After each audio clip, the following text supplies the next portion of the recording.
আজ আমি অনেক খুশি। কারণ আজ আমি ৩ বছর পর স্কুলে যাব। গল্প শুরু করার আগে আমার পরিচয় দেই আগে। আমি মোহাম্মদ জুনায়েদ রহমান জিসান। বাসা গাজীপুর। আমার বর্তমান বয়স ২১। বাসাতে আমি, আমার মা রেহানা একজন গৃহিণী, বাবা ফয়সাল চৌধুরী একজন বিজনেসম্যান, আর আমার বড় বোন অহনা বিবাহিতা। এই ৪ জন মিলে আমাদের সুখের পরিবার। সোফায় বসে বসে টেলিভিশন দেখছিলাম। মা রান্না করছিল। হঠাৎ একটা অপরিচিত নাম্বার থেকে ফোন এলো। ফোন রিসিভ করলাম। ফোন রিসিভ করে যা শুনলাম তাতে আমার পুরো দুনিয়া যেন পাল্টে গেল। তাই আমি তাড়াতাড়ি মাকে বললাম, আমার সাথে চলো। মা বারবার জিজ্ঞেস করছিল কোথায় যাচ্ছি। আমি কিছু না বলে একটা অটো ডেকে অটোতে মাকে নিয়ে উঠে পড়লাম। অটোওয়ালাকে একটা হসপিটালে ঠিকানা দিলাম, এর ওইখানে নিয়ে যেতে বললাম। গন্তব্যে পৌঁছে হসপিটালের ভিতরে গেলাম। মা আমাকে জিজ্ঞেস করলো কি হয়েছে।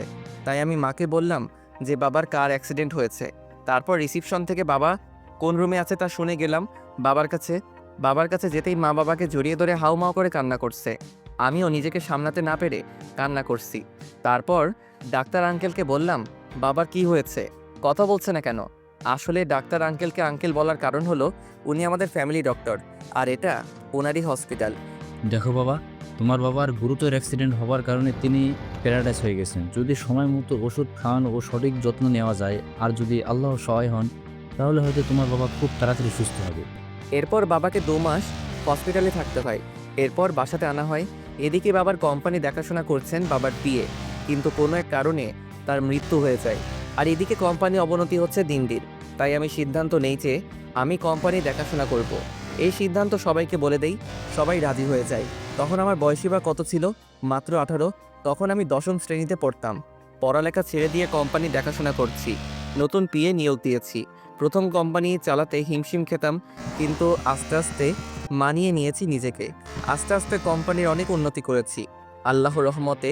এখন বাবা পুরোপুরি সুস্থ। বাবার পুরোপুরি সুস্থ হতে ৩ বছর লেগে যায়। এতক্ষণ যা শুনলেন সে সব ছিল অতীত। এখন বর্তমানে আসা যাক।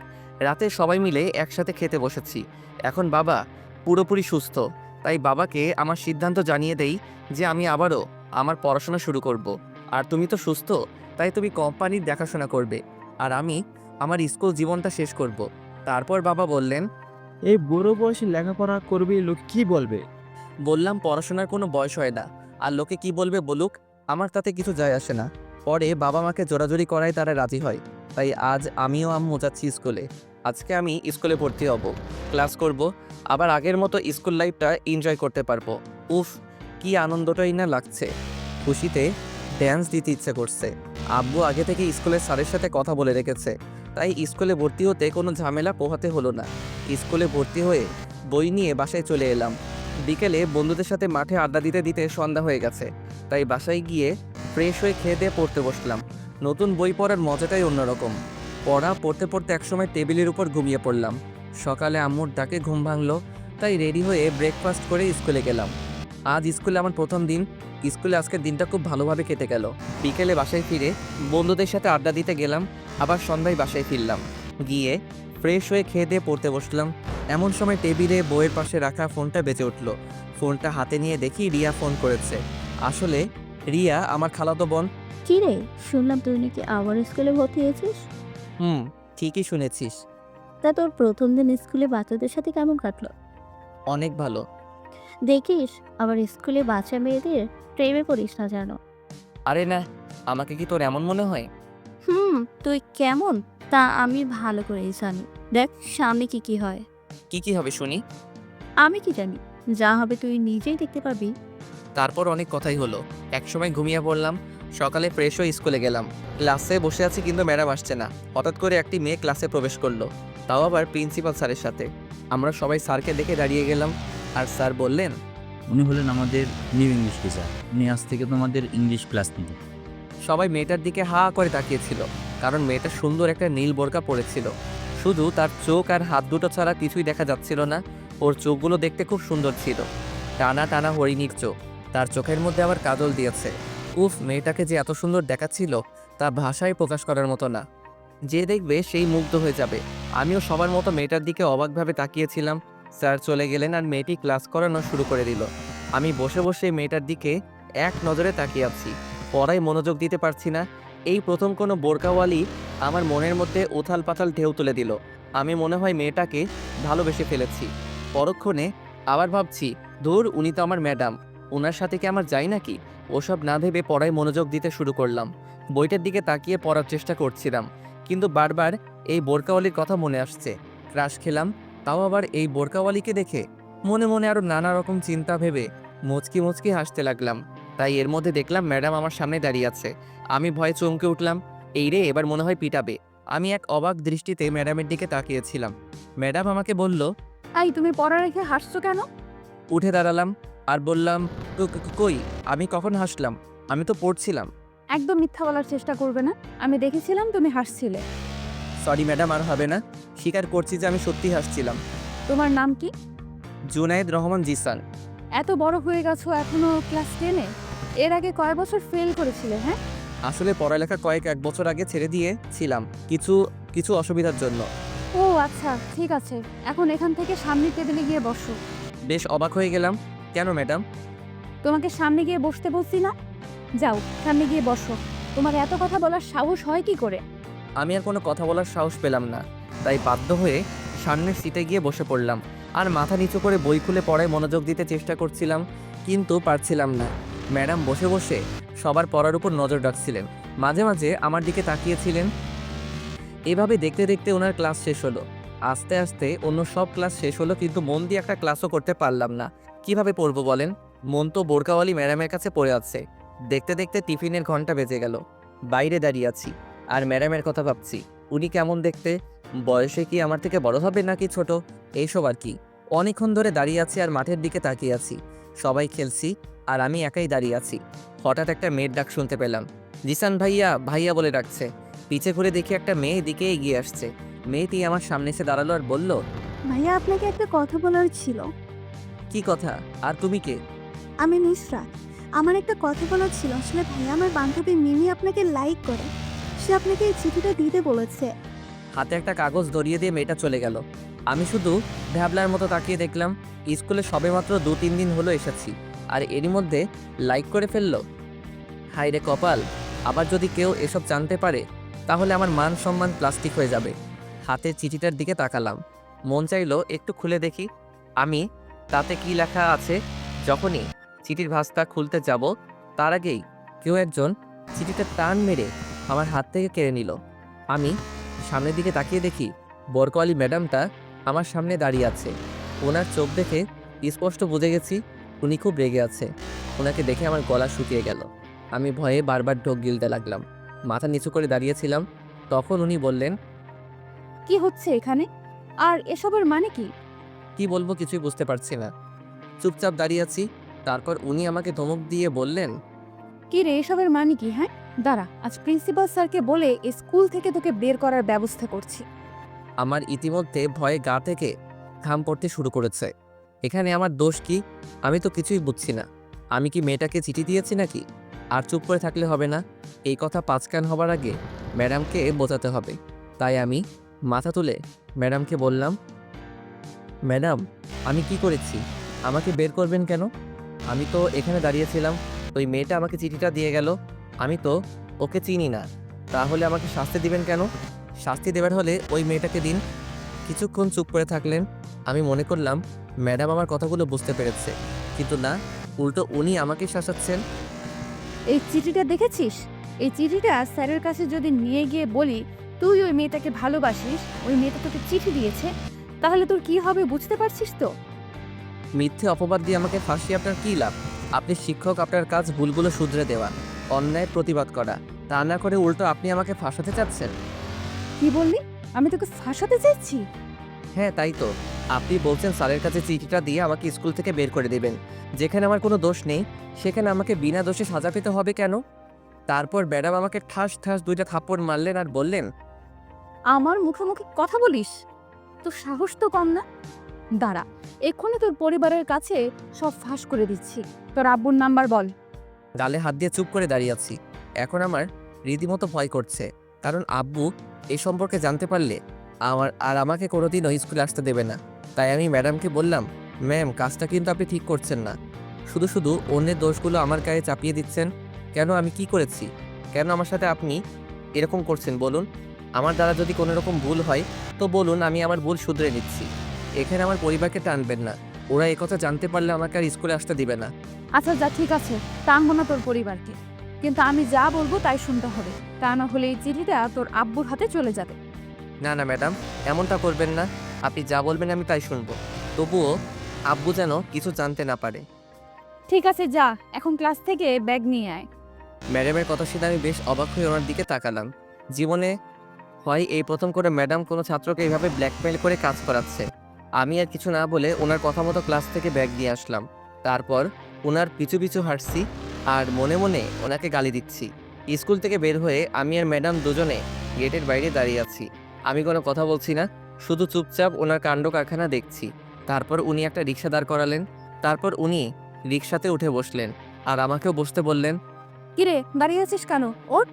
না মানে ম্যাডাম, আপনার সাথে একসাথে রিক্সায় উঠলে লোকজন খারাপ ভাববে। লোকে কিভাবে ভাবুক, তোকে উঠতে বলেছি, ব্যাস তুই উঠবি। আমি আর কোনো কথা শুনতে চাই না। কি আর করার, বাধ্য হয়ে রিকশায় চড়তে হলো। কোনো কথা বলবি না, চুপচাপ বসে থাক। কথা বললে একদম খবর করে ছেড়ে দেবো বলে দিলাম। আমার হাত ধরে গা ঘেঁষে কথাটা বললেন। আমি শুধু ভাবছি কি হচ্ছে এসব আমার সাথে। এসব স্বপ্ন নয় তো, যে ম্যাডামকে আজ প্রথম বোরকা পরা অবস্থাতে দেখে ক্রাশ খেলাম, সে আবার আমার সাথে এক রিক্সায় হাত ধরে বসে আছে। সব কিছু যেন স্বপ্নের মতো লাগছে। কোনোদিন ভাবতেই পারিনি যে মেয়েকে দেখে ক্রাশ খেলাম তার সাথে এক রিক্সায় বসতে পারবো। রিক্সাওয়ালা আপন মনে রিক্সা চালাচ্ছে আর ম্যাডাম আমার হাত ধরে কাঁধে মাথা রেখে বসে আছে। তারপরে কেমন যেন সব গুলিয়ে যেতে লাগলো। তার মানে কি উনি আমাকে ভালোবাসে? যদি ভালো না বাসেন তাহলে ওই মেয়ের চিঠি দেওয়ায় এত কেন রেগে গেলেন আর আমার সাথে এইভাবে রিক্সায় কেন বসে আছেন? কিছু তো একটা খটকা লাগছে, কিন্তু কি তা বুঝে উঠতে পারছি না। ম্যাডামের গলার শব্দ শুনে আমি ভাবনার জগৎ থেকে বাস্তবে ফিরলাম। আমি আর কিছু না বলে চুপ করে বসে রইলাম। আর ম্যাডাম আমার হাত ধরে চুপটি করে আমার ঘাড়ে মাথা দিয়ে শুয়ে আছে। ওনার এরকম ব্যবহার আমাকে খুব ভাবাচ্ছে। উনি আমার সাথে এরকম করছেন কেন? উনিও কি আমাকে ভালোবাসে? না, এটা কি করে সম্ভব? আমাদের তো শুধু আজকেই পরিচয় হলো, তাহলে কিভাবে সম্ভব এটা? উনি যেভাবে আমার গা ঘেঁষে শুয়ে আছে, মনে হচ্ছে আমি ওনার স্বামী। এইভাবে বেশিক্ষণ থাকলে আমি নিজেকে সামলাতে পারবো না। কিন্তু কি করব? কিছু বলতে গেলে তো ওনার ধমক খেতে হবে। আমি কি করব কিছুই বুঝতে পারলাম না। এই ভয় ভয় ম্যাডামকে বললাম, ম্যাডাম একটু সরে বসুন প্লিজ। লোকে দেখলে কি ভাববে বলুন তো দেখি। কি আর ভাববে? লোকে বলবে জামাই আর বউ একসাথে ঘুরে বেড়াচ্ছে। কি বলছেন এসব? ম্যাডাম একটা দুষ্ট হাসি দিয়ে আবার আমার কাঁধে মাথা রাখলেন। আমার কাঁধ থেকে ওনার মাথা সরানোর সাহস আমার নেই। আর যে হারে ম্যাডাম আমাকে কথা শোনাচ্ছে, আর বেশি কথা বললে ম্যাডাম আমাকে ফাঁসি দিয়ে দিবে। আমি আর কিছু না বলে চুপ করে বসে রইলাম আর নিজেকে গালি দিতে লাগলাম। কেন যে ওই মেয়েটার হাত থেকে চিঠিটা নিতে গেলাম? চিঠিটা যদি না নিতাম তাহলে এভাবে ফাঁসতে হতো না। আর আজ কালকের মেয়েগুলো পারেও বটে, সুন্দর ছেলে দেখলে পিছু লেগে থাকে। দুদিন হলো স্কুলে গেলাম, এরই মধ্যে লাইক করে ফেলেছে। এই বয়সী মেয়েগুলো প্রেম প্রীতি কি বোঝে? সব মেয়েগুলোর বদের হাড্ডি। আরও নানান চিন্তা মাথার মধ্যে ঘুরপাক খাচ্ছিল। হঠাৎ ম্যাডামের কথার শব্দ আমার কানে ভেসে আসলো। যা এখন নাম। ভাবনার জগৎ থেকে বেরিয়ে এলাম। এবার আমি ওনার দিকে এক দৃষ্টিতে তাকিয়ে বললাম, মানে? কানে শুনতে পাস না? নামতে বলেছি তোকে। কেন?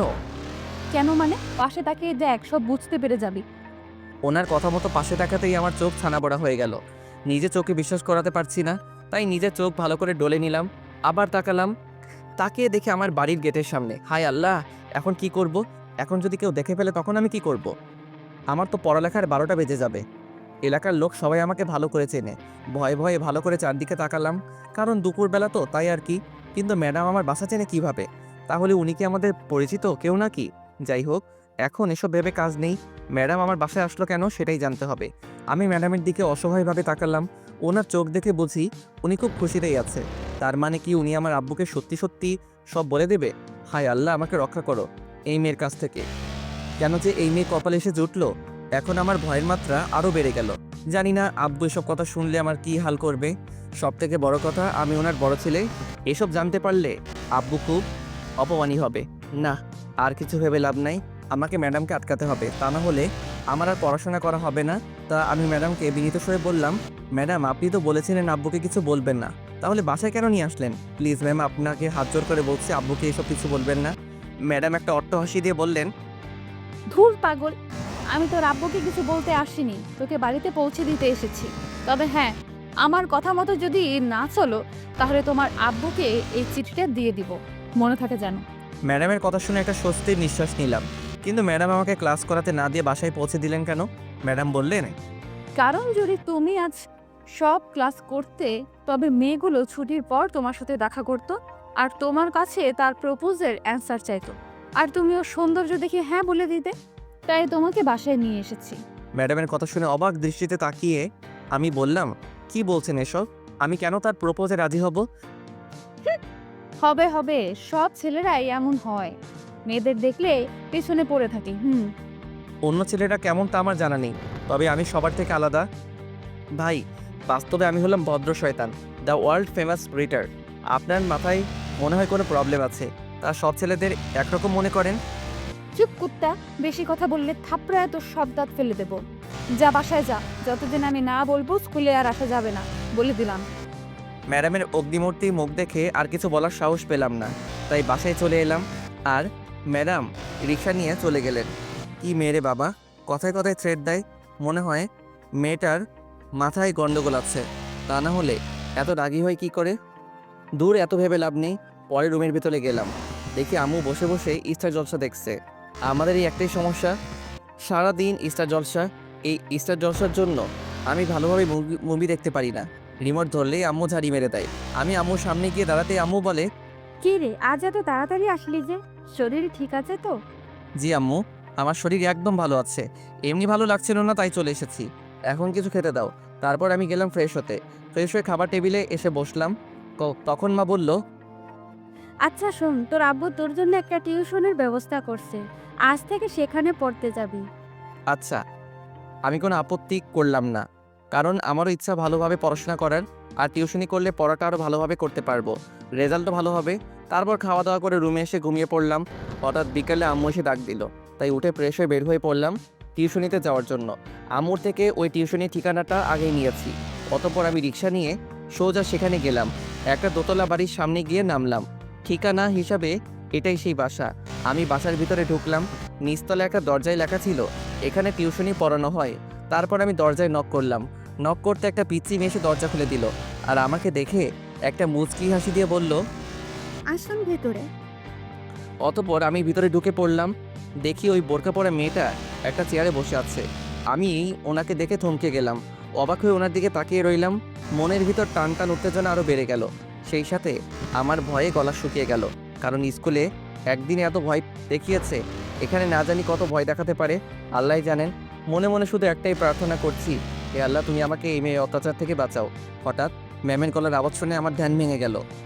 হা করে কি দেখছো? এদিকে এসে বসো। বললাম, না মানে ম্যাডাম, আপনার কাছে কি আব্বু আমার টিউশনি ঠিক করেছে? হ্যাঁ, কেন? নাকি তোমার অন্য কোথাও টিউশনি করার ইচ্ছা আছে? না না ম্যাডাম, আমার এমন কোনো ইচ্ছা নাই। গুড, এখানে এসে বসো। তারপর আমি ওনার কাছে গিয়ে টেবিলে বসলাম। এখানে আমাদের ক্লাসের 7 থেকে 8 জন ছেলে ও মেয়ে পড়ে। আমি বই খুলে বসেছি। ম্যাডাম আমাকে প্যারাগ্রাফ মুখস্থ করতে দিয়েছে। আমার মধ্যে লজ্জা আর ভয় দুটিই কাজ করছে, যার কারণে কিছুতেই পড়তে পারছি না। ভয়ে গলাটা শুকিয়ে কাঠ হয়ে গিয়েছিল। খুব পানি পিপাসা পেয়েছে। আমি এখানে কেন? ওয়েটার বোতল আনিনি। এখন কি করা যায়? ওনার কাছে চাইবো কিনা ভাবছি। ভাবতে ভাবতে একবার চেয়ে নিলাম। ম্যাডাম, একটা কথা বলার ছিল। কি কথা বলো? না মানে ম্যাডাম, আমার না একটু জল তেষ্টা পেয়েছে, আমাকে কি একটু জল খাওয়াবেন? পানি খাবে? আচ্ছা, আমার সাথে এসো। বলে আমার হাত ধরে কিচেনে নিয়ে গেল। এতে আমি বেশ অবাক হয়ে গেলাম, কারণ উনি আমাকে পানি না দিয়ে হাত ধরে কিচেনে নিয়ে গেল। আসলে উনি কী চাচ্ছেন কিছুই বুঝতে পারছিলাম না। তখন কিচেনে গিয়ে ম্যাডাম আমাকে পানি দিলেন। আমি পানি খেয়ে দাঁড়িয়ে আছি। হঠাৎ ম্যাম আমার শার্টের কলার টেনে ধরে বললেন, এই শোন, আমি তোকে এখানে এনেছি, যদি এখান থেকে অন্য কোথাও যাবার চিন্তা ভাবনা করিস তাহলে তোর 12টা বাজিয়ে দেবো, দেখিস। ওনার কথা শুনে আমার সব কিছু গুলিয়ে যেতে থাকলো ধীরে ধীরে। মানে আম্মু তো আমাকে বলল আব্বু টিউশনি ঠিক করেছে, তাহলে উনি আমাকে এখানে আনলো কিভাবে? কিছু একটা তো রহস্য আছে, কিন্তু সেটা কি আমাকে জানতে হবে। আর সেটা জানতে হলে ম্যাডামের কাছে থাকতে হবে। তাই আমি ম্যাডামকে বললাম, ঠিক আছে ম্যাডাম, যাব না। তারপর আবার ম্যাডাম আমার হাত ধরে কিচেন থেকে পড়ার টেবিলের কাছে নিয়ে আসলো। এখন সবার পড়া শেষ। আস্তে আস্তে সবাই ব্যাগ গুছিয়ে বের হতে লাগলো। আমিও ব্যাগ গুছিয়ে বের হতে ধরেছিলাম, তখনই ম্যাডাম আমার হাত ধরে টান মেরে বসিয়ে দিল। আমি ভ্যাবাচাকা খেয়ে গেলাম। সবাই বেরিয়ে গেল, আমাকে যেতে দিচ্ছে না কেন। তারপর ম্যাডাম আমাকে বলল, এই শোনো, আমার সাথে যাবে কেমন? মানে? মানে তুই কালকে সঠিক সময় রেডি হয়ে বাসার সামনে থাকবি, আর আমি তোকে স্কুলে যাওয়ার সময় নিয়ে যাব, বুঝলি? কেন ম্যাডাম, আমি তো আর বাচ্চা ছেলে নই যে আমাকে সঙ্গে করে নিয়ে যেতে হবে। আমি একাই যেতে পারবো, আপনাকে আসতে হবে না। চুপ, বেশি কথা বলবি না। যেতে বলেছি যাবি, ব্যাস। আমি আর কোনো কথা শুনতে চাই না। যাব না। যাবি না মানে? তুই যাবি, তোর বাপ সহ যাবে। তাহলে ওনাকে নিয়ে যান, আমি যাব না। থাস। একটা চর বসিয়ে দিল আমার গালে। বেশি জোরে মারেনি, কিন্তু খুব জোরে লেগেছে। নরম হাতের গরম ছোঁয়া, স্যাকা খাওয়ার সম্ভাবনা বেশি। আমি গালে হাত দিয়ে চুপ করে রইলাম, আর ম্যাডাম বললেন, চিঠির কথা ভুলে গেছিস মনে হয়। চিঠির কথা শুনে বুকের ভিতর ভয় ঢুকে গেল। অতঃপর তিনি যা বললেন তাতে রাজি হয়ে রিক্সা নিয়ে বাসায় চলে এলাম। ফ্রেশ হয়ে মোবাইল নিয়ে একটু গোতাগুতি করতেছিলাম, হঠাৎ দেখি একটা আননোন নাম্বার থেকে কল এলো। কলটি রিসিভ করলাম। হ্যালো। ওপাশ থেকে মেইলি কণ্ঠ ভেসে এলো। I love you. সাথে সাথে ফোনটা হাত থেকে পড়ে গেল বিছানার উপরে। ফোনটা তুলে দেখি ফোনটা কেটে গেছে। তাই আমি ফোন দিলাম। কি ফোন তো বন্ধ তার। তাই আবার কয়েকবার দিলাম, কিন্তু ফলাফল একই, ফোন বন্ধ। চিন্তায় পড়লাম, কে এই মেয়ে? হঠাৎ করে আই লাভ ইউ বলার কারণটা কি? এই মেয়ে আমাকে চিনে নাকি? আরও নানা রকম চিন্তা করতে করতে ডুব দিলাম ঘুমের দেশে। সকালে ঘুম ভাঙলো আম্মুরটাকে। ঘুম থেকে উঠে ফ্রেশ ও রেডি হয়ে দাঁড়িয়ে রইলাম গেটের সামনে, অপেক্ষা করতেছি ম্যাডামের জন্য। হঠাৎ করেই একটা বড় সাদা রঙের দামি প্রাইভেট কার আমার সামনে এসে দাঁড়ালো। গাড়ি থেকে একটা মেয়ে নামলো, দেখতে খুব সুন্দর, আমাদের স্কুল ব্যাচ লাগানো তার পোশাকে। আমি বুঝতে পারলাম এই মেয়েটা আমাদের স্কুলের ছাত্রী। দেখতে বেশ সুন্দর আর মডার্নও বটে। খুব বড় লোকের মেয়ে মনে হচ্ছে। মেয়েটা আমার সামনে এসে দাঁড়ালো আর বলল, এসো, আমার সাথে এসো। সে আমার হাত ধরে। আমি বেশ অবাক হলাম। চিনি না জানি না, হঠাৎ এভাবে হাত ধরার মানে কি? আমি তার কাছ থেকে আমার হাত সরিয়ে নিলাম। সে আমার আরও কাছে আসলো আর রাগী লুক নিয়ে তাকিয়েছিল। আমি শুধু ভ্যাবলার মতো ওর দিকে তাকিয়েছিলাম। কিছু বলার সাহস আমার নেই, কারণ আমি মেয়েদেরকে একটু বেশি ভয় পাই। সাথে সাথে ঠাস করে একটা চরের শব্দ শুনতে পেলাম। আমি ভয়ে গালে হাত দিলাম, কিন্তু আমার গালে কোনো ব্যথা হচ্ছে না। তার মানে আমার গালে পড়েনি। তাই সামনের দিকে তাকিয়ে দেখি মেয়েটা গালে হাত দিয়ে দাঁড়িয়ে আছে। হায় আল্লাহ, ওকে আবার কে মারলো? পেছন থেকে কে যেন আমার হাত এক টান দিল। টান দেওয়ার কারণে আমি একটু পেছনে সরে গেলাম। তাকিয়ে দেখি বোরকাওয়ালি ম্যাডাম। স্তব্ধ হয়ে গেলাম, এখন কি করব? ম্যাডাম তো আমাকে আস্ত খেয়ে ফেলবেন। যে রাগী মেয়ে, আমাকে কোনো মেয়ের সাথে কথা বলতে দেখলেই হলো আমার 12টা বাজিয়ে ছাড়বে। ম্যাডাম আমার দিকে চোখ বড় বড় করে তাকিয়ে আছে। আমার আর বুঝতে বাকি রইল না যে উনি এখন তার রাগটা আমার উপর দিয়ে ছাড়বে। ভয় জড়ানো কণ্ঠে ম্যামকে বললাম, ম্যাডাম আপনি? চুপ, একদম চুপ। আগে ওর খবরটা নিয়ে নেই, দাঁড়া। চুপ করে রইলাম। কথা বলতে গেলে হয়তো এই চটটা আমার গালে পড়বে, তাই চুপ করে রইলাম। ম্যাডাম মেয়েটির সামনে গিয়ে দাঁড়ালো। মেয়েটি অনেক ভয় পেয়েছে, তাই গালে হাত দিয়ে মাথা নিচু করেছিল। ম্যাডাম মেয়েটিকে বলল, কি রে, তুই এখানে কি করছিস? আর তোর সাহস কি করে হয় ওর হাত ধরার? মেয়েটি কাঁদো কাঁদো গলায় বলল, না মানে ম্যাডাম, ও এইখানেই দাঁড়িয়েছিল, তাই ভাবলাম ওকে লিফট দিই, তাই হাত ধরেছিলাম। আবার যদি তুই ওর হাত ধরার চেষ্টা করিস, তাহলে তোর খবর আছে। যা, স্কুলে যা। মেয়েটি আর কোনো কথা না বলে গাড়িতে উঠে চলে গেল। তারপর খেয়াল করলাম ম্যাডাম আমার দিকে তাকিয়ে আছে, তাই আমি মাথা নিচু করলাম। তারপর ম্যাডাম আমার হাত ধরে বলল, চলো। ম্যাডামের কথা শুনে আমি আকাশ থেকে পড়লাম মনে হলো। কি হলো ম্যাডামের? ম্যাডাম বকা দিল না কেন? উল্টো আরও রোমান্টিক ভাব দেখাচ্ছে। কোনো কথা বলল না। ম্যাডাম আমাকে নিয়ে রিক্সায় চললো। তারপর রিক্সাওয়ালা আপন মনে রিক্সা চালাচ্ছে, আর এদিকে ম্যাডামের রোমান্টিক ভাবটাও একটু একটু বাড়ছে। ম্যাডাম আমার হাতটা শক্ত করে ধরলেন আর আমার ঘাড়ে মাথা রাখলেন। একটুবার বললেন, ওই মেয়েটাকে কি তোমার ভালো লাগে? একটু আগে যে মেয়েটির সাথে কথা হলো। আমি চুপ করে রইলাম, কারণ ভেবে চিন্তে উত্তর দিতে হবে, না হলে আবার উল্টো কিছু হয়ে যেতে পারে। তাই আমি বললাম, মোটামুটি ভালোই দেখতে। কি বললে? কই কিছু না তো। তুমি কি জানো ওই মেয়েটা কে? না। ওই মেয়েটা হচ্ছে নিন, যে তোমাকে তার বান্ধবীকে দিয়ে তোমাকে চিঠি দিয়েছিল। ও তাই? বেশি কিছু বললো না, শুধু ম্যাডাম আমাকে বললো আমি যেন ওর থেকে দূরে দূরে থাকি। আমি শুধু মাথা নাড়িয়ে হ্যাঁ সূচক জবাব দিলাম। বেশ কিছুক্ষণ পর স্কুল এসে নামলাম। অবশ্য ম্যাডামই ভাড়াটা দিয়েছেন। আমি ভেতরে যেতে লাগলাম, আর ম্যাডাম বললেন, দাঁড়াও। আমি দাঁড়িয়ে গেলাম। ম্যাডাম এসে আমার সামনে মুখ বরাবর এসে দাঁড়ালেন। প্রথমে আমার মাথার চুলগুলো ঠিক করে দিয়ে বললেন, কি অবস্থা করেছে চুলগুলোর? হ্যাঁ, একদম বাদরের মতো লাগছে। চুলগুলো ছোট করে কেটে আসবে কেমন?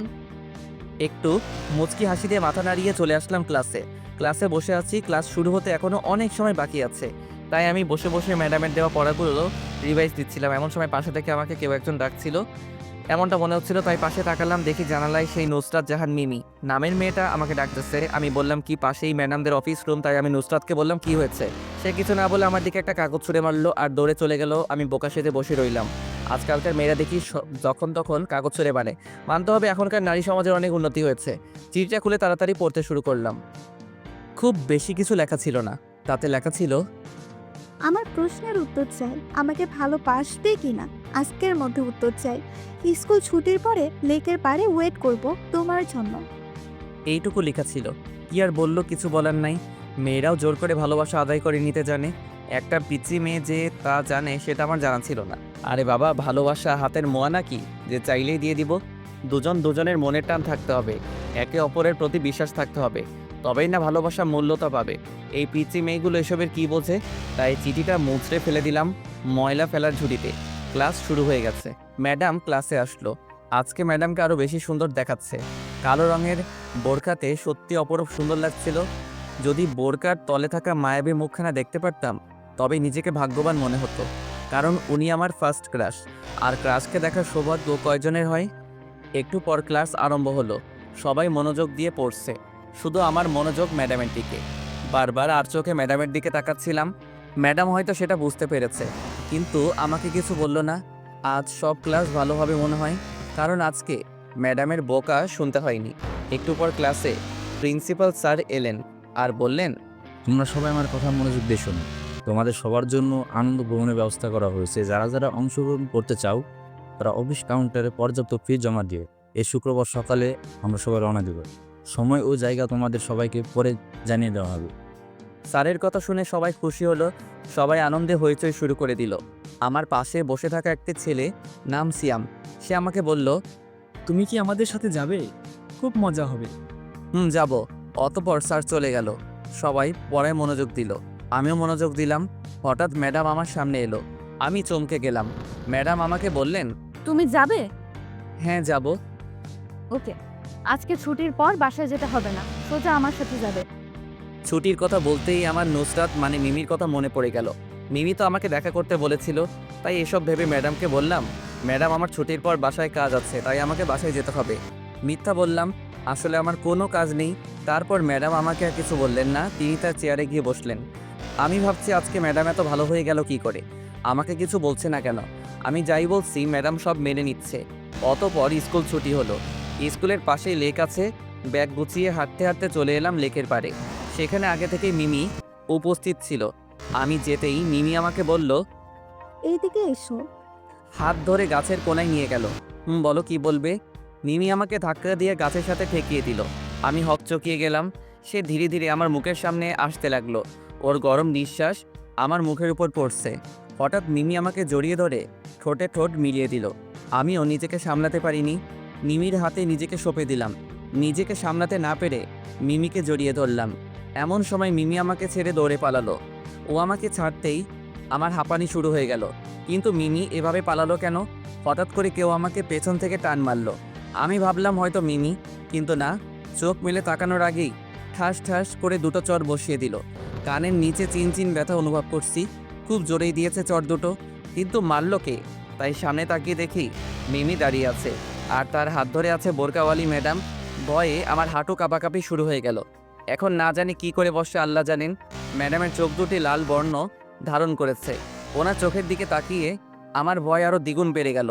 মনে মনে শুধু একটাই প্রার্থনা করছি, এই মেয়ের হাত থেকে রক্ষা করো খোদা, আর জীবনেও এমন ভুল হবে না। শুধু শেষবার রক্ষা করো।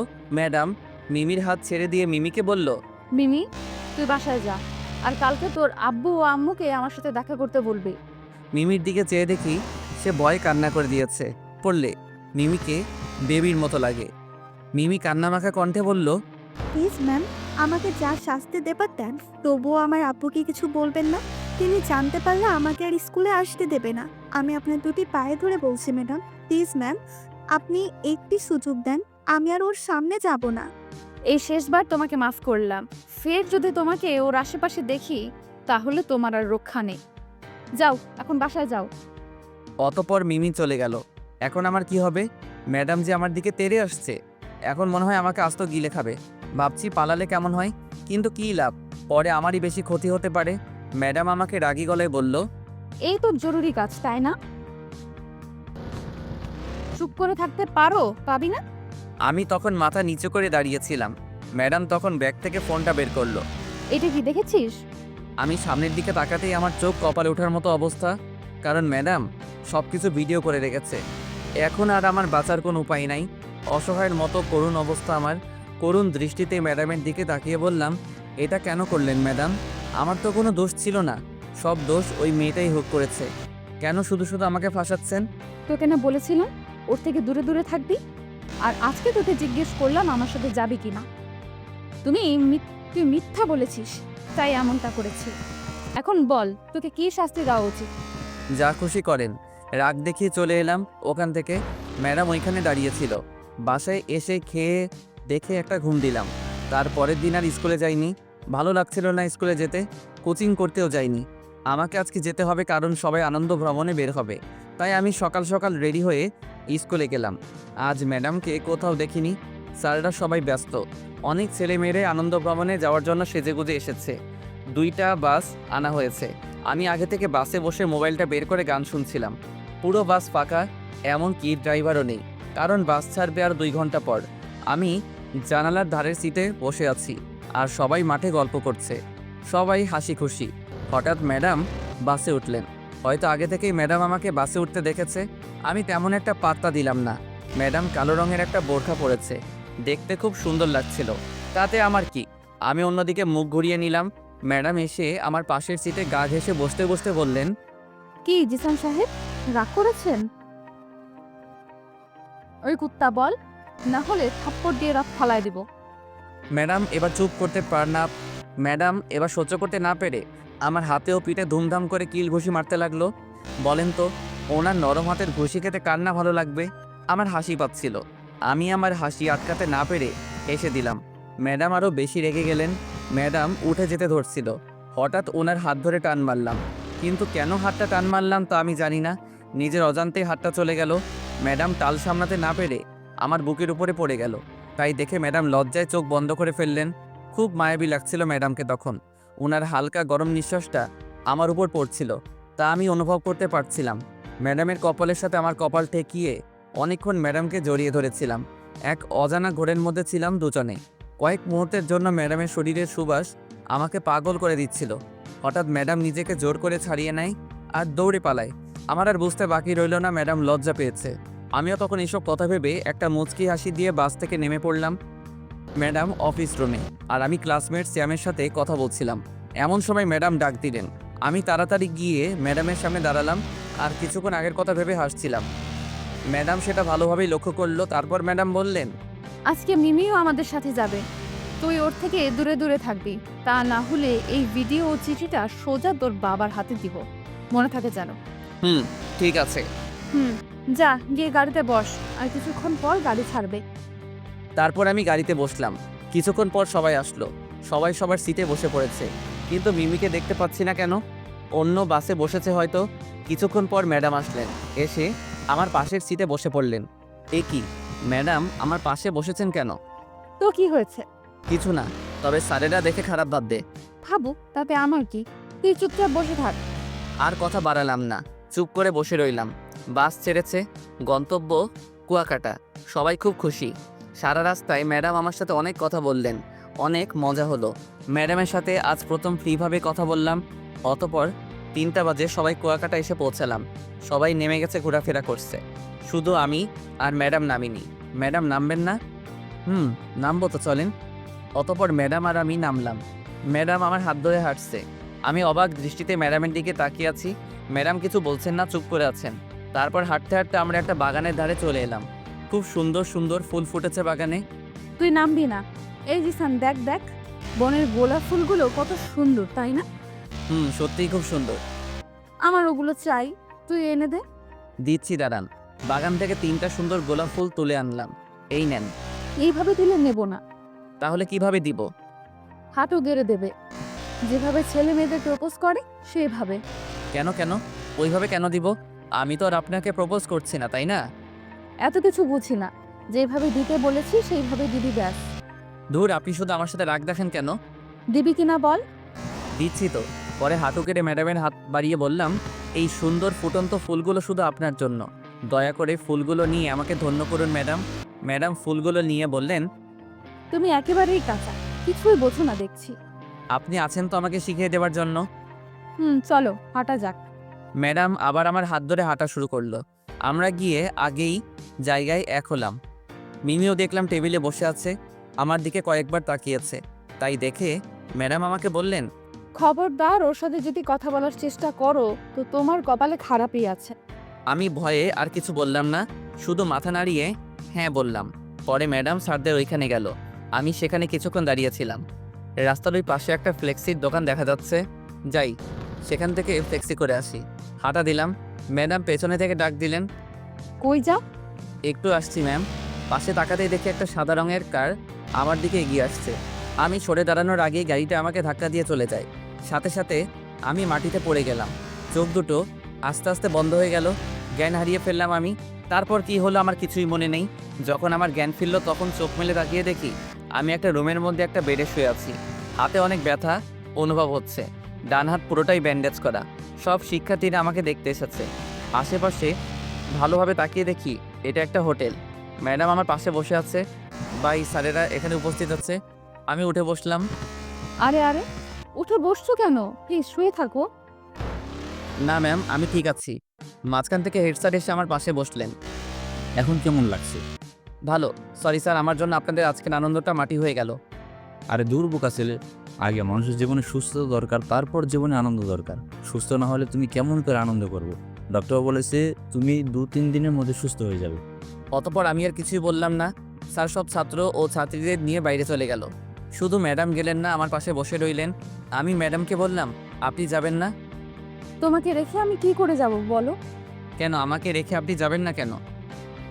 কারণ তোমার এই অবস্থার জন্য আমি দায়ী, তাই তোমার খেয়াল রাখার দায়িত্ব আমারই। আমি তো বাচ্চা ছেলে না, কীভাবে নিজের দায়িত্ব নিতে হয় তা আমি জানি। যান গিয়ে সবার সাথে আনন্দ করেন। আমি চাই না আমার জন্য আপনার আনন্দটা মাটি হয়ে যাক। আমি এখানেই থাকবো, কোথাও যাব না। তুমি চুপ করে থাকো, আমি এখন তোমাকে আমার হাত দিয়ে খাবার খাওয়াই দিব। ম্যাডামের কথা শুনে নিজের আজান্তেই আমার মুখে হাসি ফুটে উঠল। ফার্স্ট ক্লাসের হাতে খাবার তুলে খাবার ভাগ্য কজনের হয়। এখন আমার নিজেকে লাকি মনে হচ্ছে। ম্যাডাম ফল কাটা ব্যস্ত, কিন্তু আমার ফল খেতে ভালো লাগে না। তা এসব না খেলে শরীরে শক্তি আসবে কি করে? ডাক্তার এগুলি বেশি বেশি করে খেতে বলেছে তোমাকে। তাই আমি ম্যাডামকে বললাম, ম্যাডাম আমি এইগুলো খাবো না। আচ্ছা ঠিক আছে, বিরিয়ানি খাবে? আজকে তো সবাইকে বিরিয়ানি খাওয়ানো হয়েছে। চলবে ম্যাম। অতপর ম্যাডাম তার ব্যাগ থেকে একটা টিফিন বক্স বের করলেন, ওটাতে বিরিয়ানি রাখা ছিল। চামচ দিয়ে তুলে আমাকে খাইয়ে দিতে লাগলো। খাওয়া দাওয়া শেষে ম্যাডাম বললেন, এখন এই ওষুধটা খেয়ে রেস্ট নাও। আচ্ছা। খাওয়া দাওয়ার পর্ব শেষ হলো, আমি শুয়ে আছি, উঠতে পারছি না, হাতে একটু বেশি ব্যথা করছে। তখন ম্যাডাম আমাকে বললেন, আচ্ছা জিসান, তোমার খুব ব্যথা লেগেছে তাই না? বেশি না, একটু পরে ঠিক হয়ে যাবে। সরি, আমাকে মাফ করে দাও। আমার ভুলের জন্য তোমাকে এত কষ্ট সহ্য করতে হচ্ছে। আরে কিছু হবে না তো ম্যাডাম। আচ্ছা তুমি শুয়ে থাকো। তারপর আমি শুয়ে পড়লাম। কিছুক্ষণ পর আমার চোখ জোড়া বন্ধ হয়ে গেল, ঘুমিয়ে পড়লাম আমি। হঠাৎ কেমন জানি শরীরটা গরম গরম লাগছে। শরীরের ব্যথা পাওয়ার কারণে জ্বর জ্বর অনুভব হচ্ছে। বিড়বিড় করছি, এটা কি আবোল তাবোল বলছি নিজেও জানি না। ঝাপসা ঝাপসা চোখে দেখছি ম্যাডাম আমার কপালে জলপটি দিয়ে দিচ্ছে। তখন আমার কপালে একটু ঠান্ডা অনুভব হচ্ছিল, নিঃশ্বাস নিতে কষ্ট হচ্ছে। আমার ঘুমিয়ে গেলাম। আবার খুব সকালে সূর্যের আলো আমার মুখের উপর পড়তেই আমার ঘুমটা ভেঙে গেল। চোখ মেলে দেখি ম্যাডাম আমার বুকে মাথা রেখে ঘুমিয়ে আছেন। আমি আটকে উঠলাম, কারণ কেউ জানলে আমাদেরকে খারাপ ভাববে। তাই আমি ম্যাডামের মাথা বুকের উপর থেকে সরানোর চেষ্টা করতে লাগলাম, কিন্তু ম্যাডাম ঘুমের ঘোরে আরও শক্ত করে আমাকে জড়িয়ে ধরলেন। আমি উঠতে চেষ্টা করলাম, কিন্তু ম্যাডাম এমনভাবে জড়িয়ে ধরেছে যে আমি কিছুতে উঠতে পারলাম না। শুয়ে রইলাম আমিও। এখন ম্যাডাম আমার বুকের মধ্যে শুয়ে আছে, আর আমার মনের মধ্যে একটা উত্তেজনা কাজ করছে। সেটা হচ্ছে ম্যাডামের নিকাব খুলে ম্যাডামের মুখটা দেখার উত্তেজনা। নিজের মনকে কোনোভাবেই বোঝাতে পারছিলাম না, তাই সিদ্ধান্ত নিলাম ম্যাডামের চেহারাটা নিকাবটা একটু তুলে দেখার। তাই ধীরে ধীরে হাতটা ম্যাডামের মুখের কাপড়ের দিকে বাড়ালাম। প্রথমবার আর দ্বিতীয়বার সাহস পেলাম না, তাই হাতটা ফিরিয়ে নিলাম। তৃতীয়বার যখন ম্যাডামের মুখের কাপড়টা যেই প্রায় তুলব, ঠিক তখনই ম্যাডাম লাফ দিয়ে উঠে বসলেন। আমি থ মেরে গেলাম, এখন কি করি? ম্যাডাম আমাকে আস্ত গিলে খাবে এখন। ম্যাডাম ওনার মুখের কাপড়টা ভালোভাবে বেঁধে নিলেন, কারণ আমি একটু এলোমেলো করে দিয়েছিলাম। তারপর ম্যাডাম বিছানা থেকে উঠে গেলেন। আশ্চর্যজনক ব্যাপার হলো, ম্যাডাম আমাকে কিছুই বললেন না। আমি ম্যাডামের দিকে তাকিয়ে রইলাম অবাক হয়ে। পরে ম্যাডাম ওয়াশরুমে চলে গেলেন। ভাবছি ম্যাডাম আমাকে কিছুই বললো না কেন। কাল আমার জ্বর এসেছিল, ম্যাডাম সারা রাত আমার সেবা করেছেন মাথায় জলপটে দিয়ে। দিয়েছেন, কিন্তু কেন কেন এসব করছেন উনি? তাহলে কি উনিও আমাকে ভালোবাসে? যদি উনার মনে সত্যি আমার জন্য জায়গা হয়ে থাকে তাহলে যেভাবেই হোক, যে করি হোক, জেনে তো নেব আমি। কিছুক্ষণ পর ম্যাডাম ফ্রেশ হয়ে বাইরে এলেন। আজকে ম্যাডামকে খুব সুন্দর লাগছে। নেভি কালারের বোরখা পরেছে, খুব মানিয়েছে ম্যাডামকে। ম্যাডাম আমাকে বললেন, ফ্রেশ হবে না? হব তো। তুমি উঠে ফ্রেশ হয়ে এসো, আমি তোমার জন্য নাস্তার ব্যবস্থা করছি। অতপর আমি বিছানা থেকে উঠে পড়লাম আর পা দুটো ফ্লোরে রেখে হাঁটার চেষ্টা করছি। আর তখনই হোঁচট খেয়ে পড়ে গেলাম। ম্যাডাম আমার হাত ধরলেন আর বললেন। আমার কাছে হাতটা রেখে ওঠো আগে। পরে আমি ওনার কাঁধে হাত দিয়ে উঠে দাঁড়ালাম। উনি আমাকে ওয়াশরুম অবধি পৌঁছে দিলেন আর বললেন, তাড়াতাড়ি ফ্রেশ হয়ে এসো, আমি তোমার জন্য নাস্তা রেডি করছি। আচ্ছা। তারপর ম্যাডাম চলে গেল আর আমিও কিছুক্ষণের মধ্যে বের হয়ে এলাম। ম্যাডাম আমার হাতে হাত ধরে খাবার টেবিলে নিয়ে গিয়ে বসালেন। তারপর নিজের হাতে দিয়ে তুলে খাওয়াই দিলেন। খাওয়া দাওয়ার পর্ব শেষ হলো। আমি আর ম্যাডাম হাঁটতে বের হব বাইরে। আর সবার সাথে দেখা করতে হবে। সবাই নয়তো চিন্তা করবে। কিছুক্ষণ পর বাকি স্যার ম্যাডামদের সাথে দেখা করলাম। কথা বলার পর ম্যাডাম আমার কাছে আসলেন আর বললেন, চলো আমরা ওই দিকটা থেকে হেঁটে আসি। আমি কোনো আপত্তি করলাম না। ম্যাডাম আর আমি একসাথে হাঁটা শুরু করলাম। ম্যাডাম আমার বাম হাতটা ধরে রেখেছে, কারণ ডান হাতটা তো মচকে গেছে। হাঁটতে হাঁটতে আমরা একটা লেকের ধারে চলে এলাম। লেকের পরিবেশটা খুব সুন্দর। চারিদিকে তখন হালকা বাতাস বইছে। কিন্তু আমার মনে অন্য কামনা বাসা বেঁধেছে। তা হলো ম্যাডামকে দেখার বাসনা। ম্যাডামকে বললে ম্যাডাম কিছুতেই আমাকে তার মুখ দেখাতে দিবে না, তা আমি জানি। কৌশলে দেখতে হবে, কিন্তু কিভাবে সেটাই ভাবছি। ম্যাডাম আমাকে এত কেয়ার করে কেন? আমিও তো ওনার ছাত্র, আর 5টা ছাত্রের মতো আমার সাথে ব্যবহার করে না, খালি রাগ দেখায়। না না, এটা রাগ না, উনি অভিমান করে। কিন্তু কেন করে? আমাকে মিমির সাথে দেখলে আরও বেশি রেগে যায় ম্যাডাম। যদি মিমি আমাকে ভালোবাসে তাহলে ওনার সমস্যা কোথায়? আমি বুঝি না। উনি যদি আমার টিচারও ক্রাশ না হয়ে অন্য কেউ হতো তাহলে এতক্ষণে তাকে পিটিয়ে তক্তা বানিয়ে দিতাম। রীতিমতো টর্চার শুরু করে দিয়েছে আমার উপর। মিমির দেওয়া চিঠিটা আমার এই অবস্থার জন্য দায়ী। এইসব ভাবনায় ডুবেছিলাম। তারপর ম্যাডাম বললেন, জিসান দেখো, লেকের ওই ধারে নৌকা যাচ্ছে, প্লিজ চলো না, নৌকা ভ্রমণ করে আসি। সরি ম্যাডাম, আমার নৌকা ভ্রমণ করতে ভয় লাগে। তাছাড়া আমি সাঁতার জানি না। যদি কোনো বিপদ হয় নিজে তো বাঁচবই না, আপনাকেও বাঁচাতে পারবো না। তুমি সাঁতার জানো না তো কি হয়েছে, আমি তো সাঁতার জানি। আর তাছাড়া ভয়ের কি আছে, আমি তো আছি তোমার পাশে। তবুও আমি যাব না। প্লিজ জিসান, প্লিজ প্লিজ, আমার এই একটা রিকোয়েস্ট রাখবে না, প্লিজ চলো। ম্যাডাম এমন বাচ্চাদের মতো বায়না করছিল যে তা দেখে আমি নিজের হাসি আটকে রাখতে পারলাম না, হেসে ফেললাম। তা দেখে ম্যাডাম বললেন, ওই কুত্তা, হাসছিস কেন?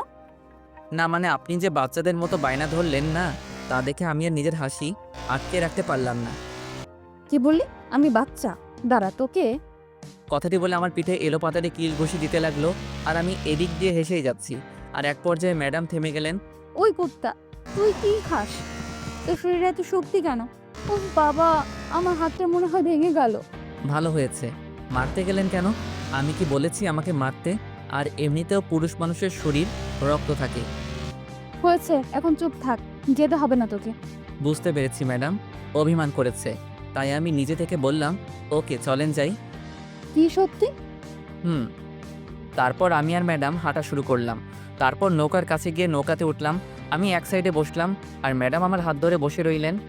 আমি তো ভয়ে থরথর করে কাঁপছিলাম, কারণ নৌকা একবার এদিক ওদিক দুলছিল। ভয়ে আমার শরীর থেকে ঘাম ছুটতে লাগলো। ম্যাডাম তা লক্ষ্য করে আমাকে বললেন, এই যে মিস্টার, ভয় পেও না, আমি তো আছি তোমার পাশে, নাকি? আর তুমি এত ঘামছো কেন?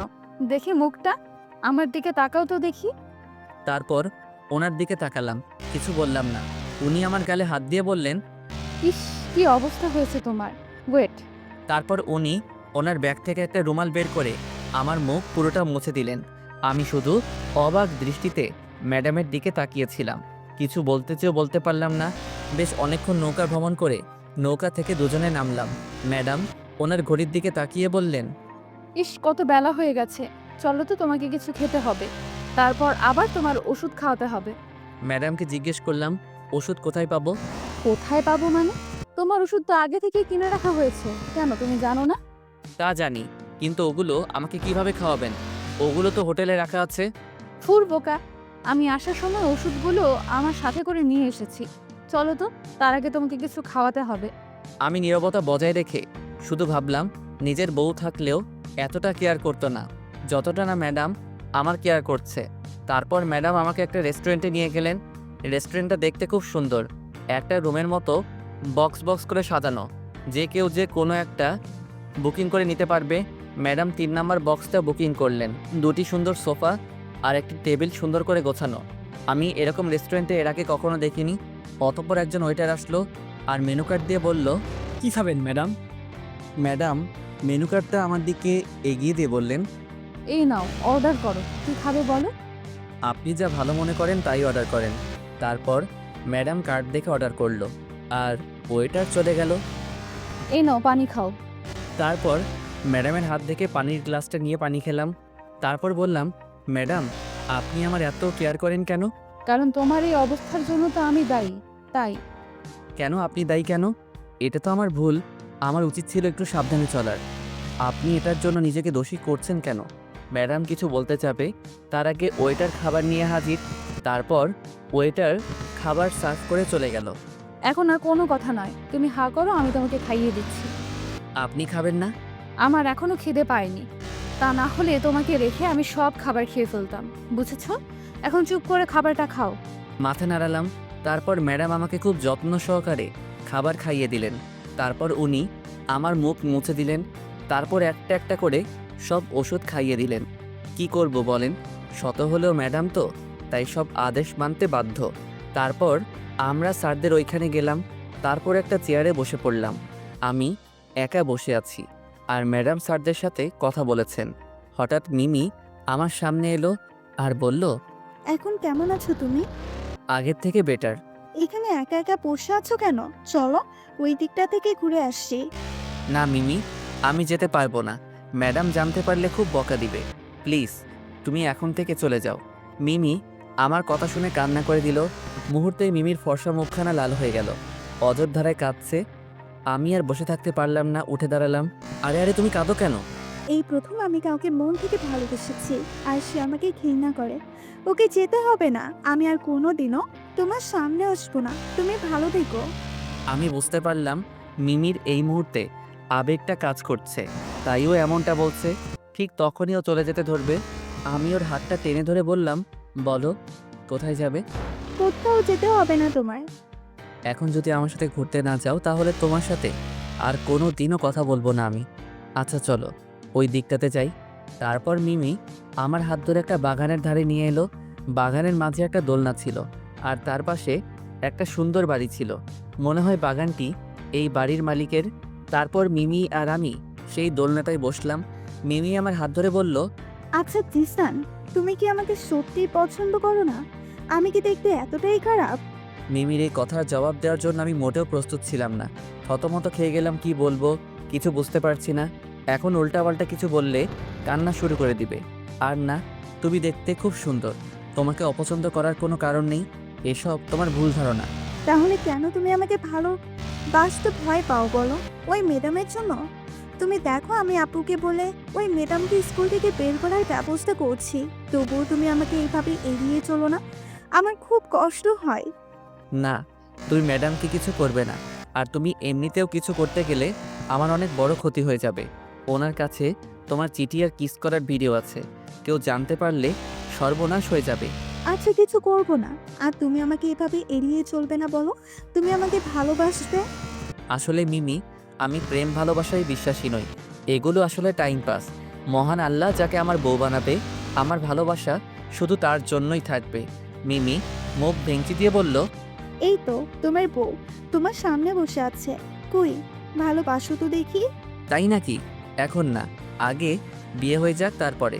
আমি মনে মনে ভাবছি কোন দিকে যাব। আমার ওর সাথে কথা বলতে ভালো লাগে। আমি এই পিচ্চি মেয়েটির প্রতি ধীরে ধীরে আকৃষ্ট হয়ে পড়ছি। তার উপর আমার ক্রাশ, ম্যাডামের এত কেয়ার আমার প্রতি। আমি তো ম্যাডামের প্রতি ধীরে ধীরে দুর্বল হয়ে পড়ছি। হায় আল্লাহ, ভালোবাসার মানুষ দিলে, কিন্তু একসাথে দুটো কেন দিলে? দিলে এটাই দিতে তাকে ভালোবেসে বিয়ে করতাম। হঠাৎ মিমির ডাকে ধ্যান ভাঙলো আমার। এই কি ভাবছো তুমি? কই কিছু না তো। আচ্ছা চলো বাড়ির ভেতরে যাই। অবাক হয়ে মিমির দিকে তাকিয়ে বললাম, বাড়ির ভিতরে কেন যাব? এটা তো অন্যের বাড়ি, আমরা এ বাড়িতে গিয়ে কি করব? মিমি একটা হাসি দিয়ে বলল, দূর পাগল, এটা আমার আব্বুর বাড়ি, তার মানে এটা আমার বাড়ি, অন্যের বাড়ি হতে যাবে কেন? কি বলছো? এটা তোমাদের বাড়ি হলো কি করে? তোমরা তো ঢাকাতে থেকো। আসলে আমার আব্বু একজন ভ্রমণ রসিক মানুষ, উনি যেখানেই যান সেখানে নিজের নামে একটি বাড়ি তৈরি করে আসছেন, কারণ আব্বু পরে ঘুরতে এলে যেন হোটেলে থাকতে না হয়। বাহ, তোমার আব্বুর শখটা তো দারুণ। এখন চলো, বাড়ির ভেতরটা আরো বেশি সুন্দর করে সাজানো হয়েছে। আচ্ছা চলো। আমি আর মিমি যখন ওঠে বাসার ভিতরে ঢুকবো, তখন মিমি আমার হাত ধরে হাঁটা শুরু করলো। বেশ অবাক হয়ে তার দিকে তাকালাম। আমার তাকানো দেখে মিমি একটা মিষ্টি হাসি দিল। সাথে সাথে আমি মাথা ঘুরিয়ে নিলাম। মেয়েটা ছোট হলে কি হবে, ওর হাসিতে একটা জাদু আছে। এমনিতেও ছোট আর খাটো মেয়েরা কিউট হয় বেশি, আর বেশি চেদিও হয়। মিমি ঠিক তেমনই একটা মেয়ে। আমরা বাড়ির গেটের সামনে চলে এলাম। হঠাৎ পেছন থেকে পুলিশের গাড়ির আওয়াজ শোনা গেল। আমি আর মিমি থামলাম সেখানে। গাড়ি দুটি বাড়ির কিছু দূরে এসে থামলো। গাড়ি থেকে একটা অফিসার নামলেন। দেখতে বেশ একটা দানবের মতো। আমাদের দিকে আসতে লাগলো অফিসারটি। ভয়ে আমার পা থরথর করে কাঁপতে লাগলো। মনে হয় এই হালা আমাদের ধরতে আসছে আর টাকা চাইবে। টাকা দিতে না পারলে আমাদের থানায় নিয়ে যাবে। তখন লুঙ্গিতে যেমন জোরে বাতাস লাগলে পরনের লুঙ্গি উড়ে যায়, ঠিক তেমন আমারও আমার পরিবারের সম্মান উড়ে যাবে, ধুলোয় মিশে যাবে। যেটা ভয় পাচ্ছিলাম সেটাই হলো। পুলিশ অফিসারটা আমাদের সামনে এসে হাত করাটা দেখিয়ে বলল, you are under arrest mister Zisan Ahmed. ভয়ে আমার গলা শুকিয়ে গেল। ভয়ে ভয়ে বললাম, এসব কি বলছেন আপনি? আমাকে অ্যারেস্ট করবেন কোন অপরাধে? আমি কি অপরাধ করেছি? বিনা দোষে কাউকে অ্যারেস্ট করা তো অন্যায় স্যার। আর আমরা তো স্কুলে বন্ধু, এখানে একসাথে পিকনিক করতে এসেছি। প্লিজ স্যার, আমাদের অ্যারেস্ট করবেন না। আমি কোনো অন্যায় করিনি। তুমি অনেক বড় অন্যায় করেছো। তুমি আমার ভাগ্নিকে কাঁদিয়েছো, এর শাস্তি তোমাকে পেতেই হবে। চমকে গেলাম কিছুটা। ওনার কথা শুনে ভাবতে লাগলাম, ওনার ভাগ্নিটাই বা কে, আর আমি তাকে কখন কিভাবে কাঁদালাম। এর মধ্যেই মিমি বলে উঠল, মামা কি শুরু করেছে এসব? দেখো তোমার জন্য ছেলেটা কত ভয় পেয়েছে। মিমির কথা শুনে আরো বেশি চমকে গেলাম। বিস্ময়ের দৃষ্টিতে মিমির দিকে তাকিয়ে বললাম, উনি তোমার মামা? উনি হলেন আমার মামা, এই কুয়াটা থানার পুলিশ অফিসার। আমি এখানে আসবো বলে মামা আমার সাথে দেখা করার জন্য এসেছে, আর আমি তোমার সম্পর্কে মামাকে সব বলেছি। পুলিশ হালা কইতাছে, থুকো, এখন তো আঙ্কেল বলে ডাকতে হবে। আরে বাবা, ভয় পেয়েছো নাকি? ভয় পাওয়ার কিছু নেই। আমি আসলে সবার সাথে একটু মজা করে থাকি। জি বুঝলাম। এর মধ্যেই মিমি বলল, মামা আবার কখন আসবে? জানি না, যখন আসবো তখন ফোন দিয়ে জানিয়ে দেবো। আচ্ছা। তারপর অফিসারটি চলে গেলেন। আমি আর মিমি বাড়ির ভিতরে গেলাম। আমার হাতটা একটু ব্যথা ব্যথা লাগছে আর মাথাটাও কেমন জানি ঘুরছে। তাই আমি মিমিকে বললাম, মিমি চলো স্যারদের ওইখানে চলে যাই, আমার ভালো লাগছে না এখানে। কেন? তোমার আবার এখানে কি হলো? কিছু না, আমার শরীরটা কেমন জানি ব্যথা ব্যথা করছে আর আমার ওষুধ খাবারও সময় হয়ে গেছে, তাই যেতে হবে। আর একটু থাকো, ওখানে গেলে ম্যাডাম তোমার সাথে আমাকে কথা বলতে দেয় না, জানোই তো। অবশেষে মিমির জোরাজোরির কারণে ওর সাথে আরও কিছু সময় থাকার জন্য রাজি হলাম। তারপর বাসাটা ঘুরে দেখলাম অনেক সুন্দর। তারপর চলে এলাম স্যার ম্যাডামদের ওইখানে। আমাকে আর মিমিকে ম্যাডাম একসাথে দেখে ফেলেছে। আমি বেশ বুঝতে পারছি ম্যাডাম বেশ রেগে আছে। রাগের মাথায় যে কোনো কিছু করে ফেলতে পারে, তাই আমি সুযোগ বুঝে হোটেলে চলে এলাম। কিন্তু ধরা পড়ে গেলাম ম্যাডামের কাছে। আমি যখন হোটেলে আসছিলাম তখন ম্যাডাম আমার পিছু পিছু আসছিল। আমি রুমে ঢুকলাম আর কিছুক্ষণ পর কলিং বেলটা বাজাতে লাগলাম। আমি জানি এটা ম্যাডাম, তাই ভাবছি দরজাটা আজকে বন্ধ রাখবো, খুলবো না। ভিতরে এসে আমার ঘ্যানর করবে, কিন্তু ম্যাডাম এক নাগাড়ে বেল বাজিয়েই যাচ্ছেন, তাই বাধ্য হয়ে দরজাটা খুলে দিলাম। দরজা খোলার সাথে সাথেই উনি ভিতরে প্রবেশ করলেন আর দরজাটা লাগিয়ে দিলেন। ওনার চোখগুলো লাল বর্ণ ধারণ করেছে কিছুটা। আমি ম্যাডামকে জিজ্ঞেস করলাম, কি হয়েছে ম্যাডাম? ম্যাডাম আমার কলার টেনে ধরে বলল, ওই কি হয়েছে মানে? তোকে কতবার বলেছি তুমি ওই মেয়ের সাথে কথা বলবে না, তারপরেও ওর সাথে কেন গেলি? ম্যাডাম আমার কলার ধরাই আমার খুব খারাপ লাগলো। যে যাই করুক না কেন, কেউ যদি আমার কলার ধরে তো আমার মেজাজ ঠিক থাকে না। তাই ম্যাডামের কাছ থেকে এক ঝটকায় কলার ছাড়িয়ে নিলাম আর বললাম, আমি বললাম ইচ্ছে হয়েছে তাই গেছি, তাতে আপনার কি? আপনি বলার কে? আমি কার সাথে যাব বা না যাব? আমি কে মানে? তো সাহস তো কম না আমার সাথে এভাবে কথা বলিস। দাঁড়া, আজকেই তোর আব্বুকে সব বলে দেবো। যান গিয়ে বলেন কি হবে আর? বড়জোর দুটো থাপ্পড় খেতে হবে আর স্কুলে আসা বন্ধ হয়ে যাবে। ভালোই হবে। অন্তত রোজ রোজ একটা জিনিস নিয়ে ভয় পেতে হবে না। শুধু ভদ্রতার খাতিরে এই কয়দিন আপনার কথা মতো চলেছি। তা না হলে আপনি কেন, আপনার পুরো গোষ্ঠী মিলেও আমার কিছু করতে পারবে না। ম্যাডাম এবার চুপ করে গেলেন। চোখের কোণে পানি চিকচিক করছে, যে কোনো সময় সেগুলো ঝরে পড়তে পারে ম্যাডামের। ম্যাডাম মুখ গড়িয়ে নিজে চোখের জল মুছে নিলেন আর বললেন, আচ্ছা, তুই কি ওই মেয়েকে সত্যি ভালোবাসিস? আমি মিমিকে ভালোবাসি, আর মিমিও আমাকে ভালোবাসে। তাতে আপনার কোনো সমস্যা?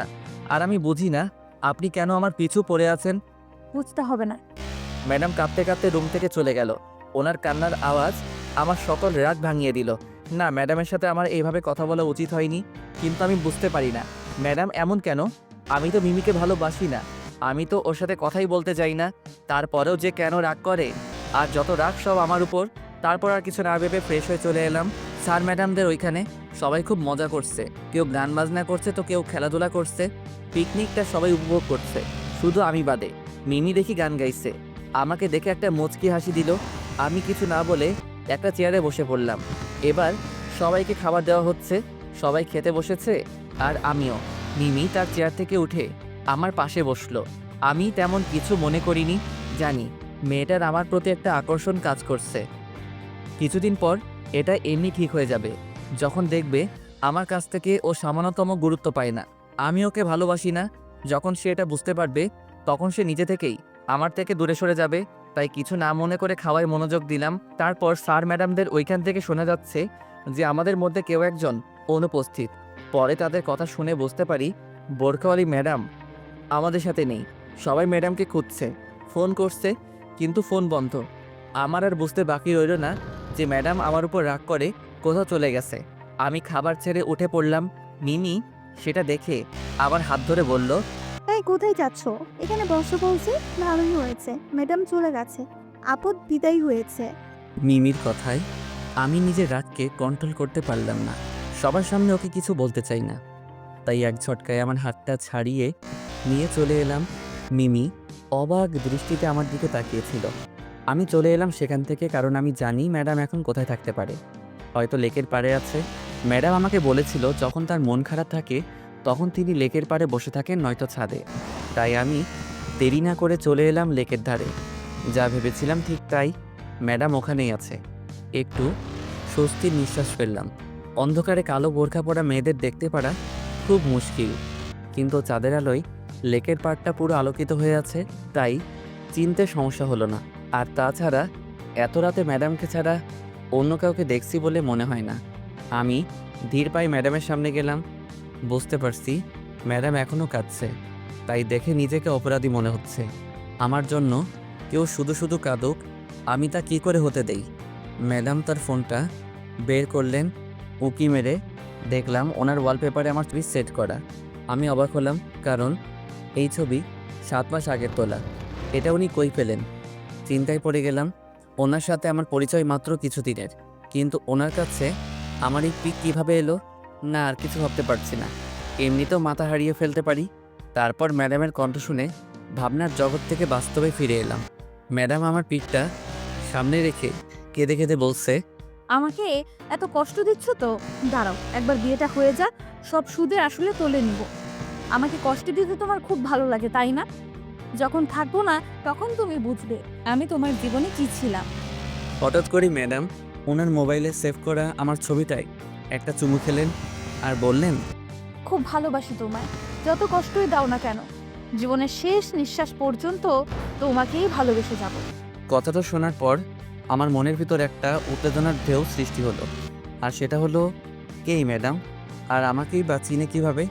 নিজের জীবনে থেকে কেউ আমাকে এতটা ভালোবাসে, অথচ এ বিষয়টি আমার অজানা ছিল। কিন্তু ম্যাডামের সাথে আগে কখনো দেখা করছি বলে মনে হয় না। কিন্তু উনি কে? এই প্রশ্নটা আমার মনের মধ্যে।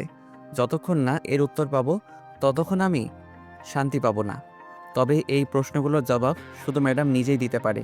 তাই আর কিছু না ভেবে পিছন থেকে ম্যাডামের কাঁধে হাত দিলাম। হাত রাখতে ম্যাডাম কিছুটা আটকে উঠল। পেছনে ঘুরতেই আমাকে দেখতে পেল। উঠে দাঁড়ালেন উনি। চাঁদের আলো ওনার মুখে পড়ায় ওনার চোখের কোণে জমে থাকা পানি চিকচিক করছে। তা দেখে কিছু বলার মতো শক্তি হারিয়ে ফেললাম। ম্যাডাম নির্বাক মূর্তির মতো দাঁড়িয়ে আছেন। হঠাৎ আমার মাথায় প্রচণ্ড ব্যথা অনুভব করতে লাগলাম। তা সহ্য করে ম্যাডামকে বললাম, এখানে কি করছেন ম্যাডাম? এমনভাবে বললাম যেন ম্যাডাম বুঝতে না পারে যে আমি তার কথা সব শুনে ফেলেছি। কিছু না বলে হু হু করে কেঁদে দিল, আর সেই সাথে আমাকে খুব শক্ত করে জড়িয়ে ধরে কান্না করতে লাগলেন। কি হলো, হঠাৎ এমন করছেন কেন? আমিও ম্যাডামকে আলতো করে জড়িয়ে ধরলাম। কিছু বলার মতো সাহস পাচ্ছি না। ম্যাডাম এখনও আমাকে জড়িয়ে ধরে আছে, উনিও কিছু বলছেন না, চুপ করে আছে। কি করব আমি বুঝতে পারছি না। লেকের ধারে ঠান্ডা বাতাস বইতে লাগলো, এতে আমার শরীর আরও বেশি ঠান্ডা হয়ে গেল। এমনিতেই আমার শরীরে জ্বরটা আরও বেশি হয়ে যাচ্ছে। ম্যাডামকে জড়িয়ে ধরার ফলে হাতেও ব্যথা লাগছে, কিন্তু কিছু বলতে পারছি না। শীতল বাতাস দুজন নরনারীর মনে এক অন্যরকম ভালোবাসা জাগ্রত করে তুলতেছে। ঠান্ডা বাতাসে আমিও আর নিজেকে সামলাতে পারলাম না, ম্যাডামকে খুব শক্ত করে জড়িয়ে ধরলাম। ম্যাডামও পরম সুখে আমার বুকে মাথা রেখে আমাকে জড়িয়ে ধরে আছে। দুজনের মাঝে নীরবতা বিরাজ করছে। আমি ধীরে ধীরে ওনার মাঝে আসক্ত হয়ে পড়ছিলাম। হঠাৎ আবার আমার মাথায় প্রচণ্ড রকমের ব্যথা শুরু হলো। এবার আমি নিজেকে সামলাতে পারলাম না, নিজেকে ম্যাডামের বাহুডোর থেকে মুক্ত করে ধীরে ধীরে মাটিতে ঢলে পড়লাম। যখন মাটিতে পুরো শুয়ে পড়লাম তখন আমি সম্পূর্ণ জ্ঞান হারাইনি। ম্যাডামের কান্নার আওয়াজ আরও দ্বিগুণ বেড়ে গেল আর বলতে লাগলো, জিসান, এই জিসান, তোর কি হয়েছে? কথা বলছো না কেন? কথা বলো প্লিজ। হু হু করে কেঁদে দিল ম্যাডাম। তারপর আমার আর কিছু মনে নেই, জ্ঞান হারিয়ে ফেললাম। যখন আমার জ্ঞান ফিরল তখন নিজেকে একটা হোটেলে আবিষ্কার করলাম। আশেপাশে কেউ নেই। দেয়ালঘড়ির দিকে তাকালাম, দেখি 2টা বাজে। মাথায় এখন একটু চিনচিন ব্যথা অনুভব করছি। বিছানা থেকে উঠতে যাব তখনই মনে হলো কেউ আমার পা জড়িয়ে ধরে রেখেছে। আধা শোয়া হয়ে তাকিয়ে দেখি ম্যাডাম আমার পা জড়িয়ে ধরে ঘুমিয়ে আছেন। তা দেখে আমার মনে পড়ল কিছুক্ষণ আগের ঘটনা। যখন আমি জ্ঞান হারিয়েছিলাম তখন ম্যাডাম খুব কষ্টে ছিলেন, হয়তো কাঁদতে কাঁদতে ঘুমিয়ে পড়েছেন। জানি না উনি কে, কি ওনার পরিচয়, আর উনি আমাকে এত ভালোবাসেন কেন। আর কিছু চিন্তা না করে আস্তে আস্তে নিজের পাটা ছাড়িয়ে নিলাম। তারপর আমি সোফায় গিয়ে বসে পড়লাম। খুব পানি তেষ্টা পেয়েছে, তাই উঠে পানি খেয়ে নিলাম। বাইরে হালকা মুরুলয়ে বৃষ্টি পড়ছে। বাইরে বৃষ্টি পড়া দেখতেছি আর হাজারো চিন্তা করছি। হঠাৎ এমন মনে হলো যে কেউ আমাকে পিছন থেকে খুব শক্ত করে জড়িয়ে ধরেছে। তারও শরীরের গরম উত্তাপ আমার ঠান্ডা শরীর গরম করে দিচ্ছে। চমকে গেলাম যখন কেউ একজন বলল, কি হলো, বিছানা ছেড়ে উঠে পড়লে কেন? গলার শব্দ শুনে আমি বুঝে গেলাম এটা ম্যাম ছাড়া আর কেউ না। তাই আমি পিছনে ঘুরে ম্যাডামের চোখাচোখি হলাম। কেউ কারো চোখ সরাচ্ছি না, দুজনের দিকে অপলকভাবে তাকিয়ে আছি। ম্যাডাম তার চোখের ইশারায় কিছু বোঝাতে চাই, কিছু বুঝতে পারছি না। ওনার চোখে এত মায়া যে চোখে চোখ রাখলেই সব ভুলে যাই। হঠাৎ খুব জোরে একটা বিদ্যুৎ চমকালো, সাথে সাথে ম্যাডাম আমাকে খুব জোরে জড়িয়ে ধরলেন। এত শক্ত করে জড়িয়ে ধরেছিলেন যে আমার নিঃশ্বাস নিতেও কষ্ট হচ্ছিল, কিন্তু আমি পারিনি ম্যাডামের বাহুবন্ধন থেকে নিজেকে ছাড়িয়ে নিতে। আমার বুকের মাঝে মুখ লুকিয়ে আছেন, জানি না ওনার মনের মধ্যে কী চলছে, কিন্তু বেশিক্ষণ এভাবে থাকলে আমি নিজেকে কন্ট্রোল করতে পারবো না। তাই আমি ধীরে ধীরে ম্যাডামের মাথায় হাত বুলিয়ে দিয়ে বললাম, ভয় পেয়েছেন নাকি? এবার ম্যাডাম নীরবতা ভেঙে বললেন, দুনিয়ার সব ভয়কে জয় করতে পারবো যদি এই বুকে আমার সারা জীবন ঠাঁই হয়। জড়িয়ে ধরে বললেন। আমি ওনার কথা শুনে থতমত খেয়ে গেলাম। এখন আর উত্তর কী দিব, তাই আমি দুষ্টুমি করে বললাম, কি বললেন আবার বলেন, আমি শুনতে পারিনি।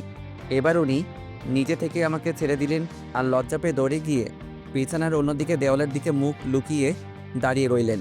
আমি শুধু ওনার কাণ্ড দেখছি। একে তো বৃষ্টির রাত, তার উপর সাথে এমন লজ্জাবতী ম্যাডাম।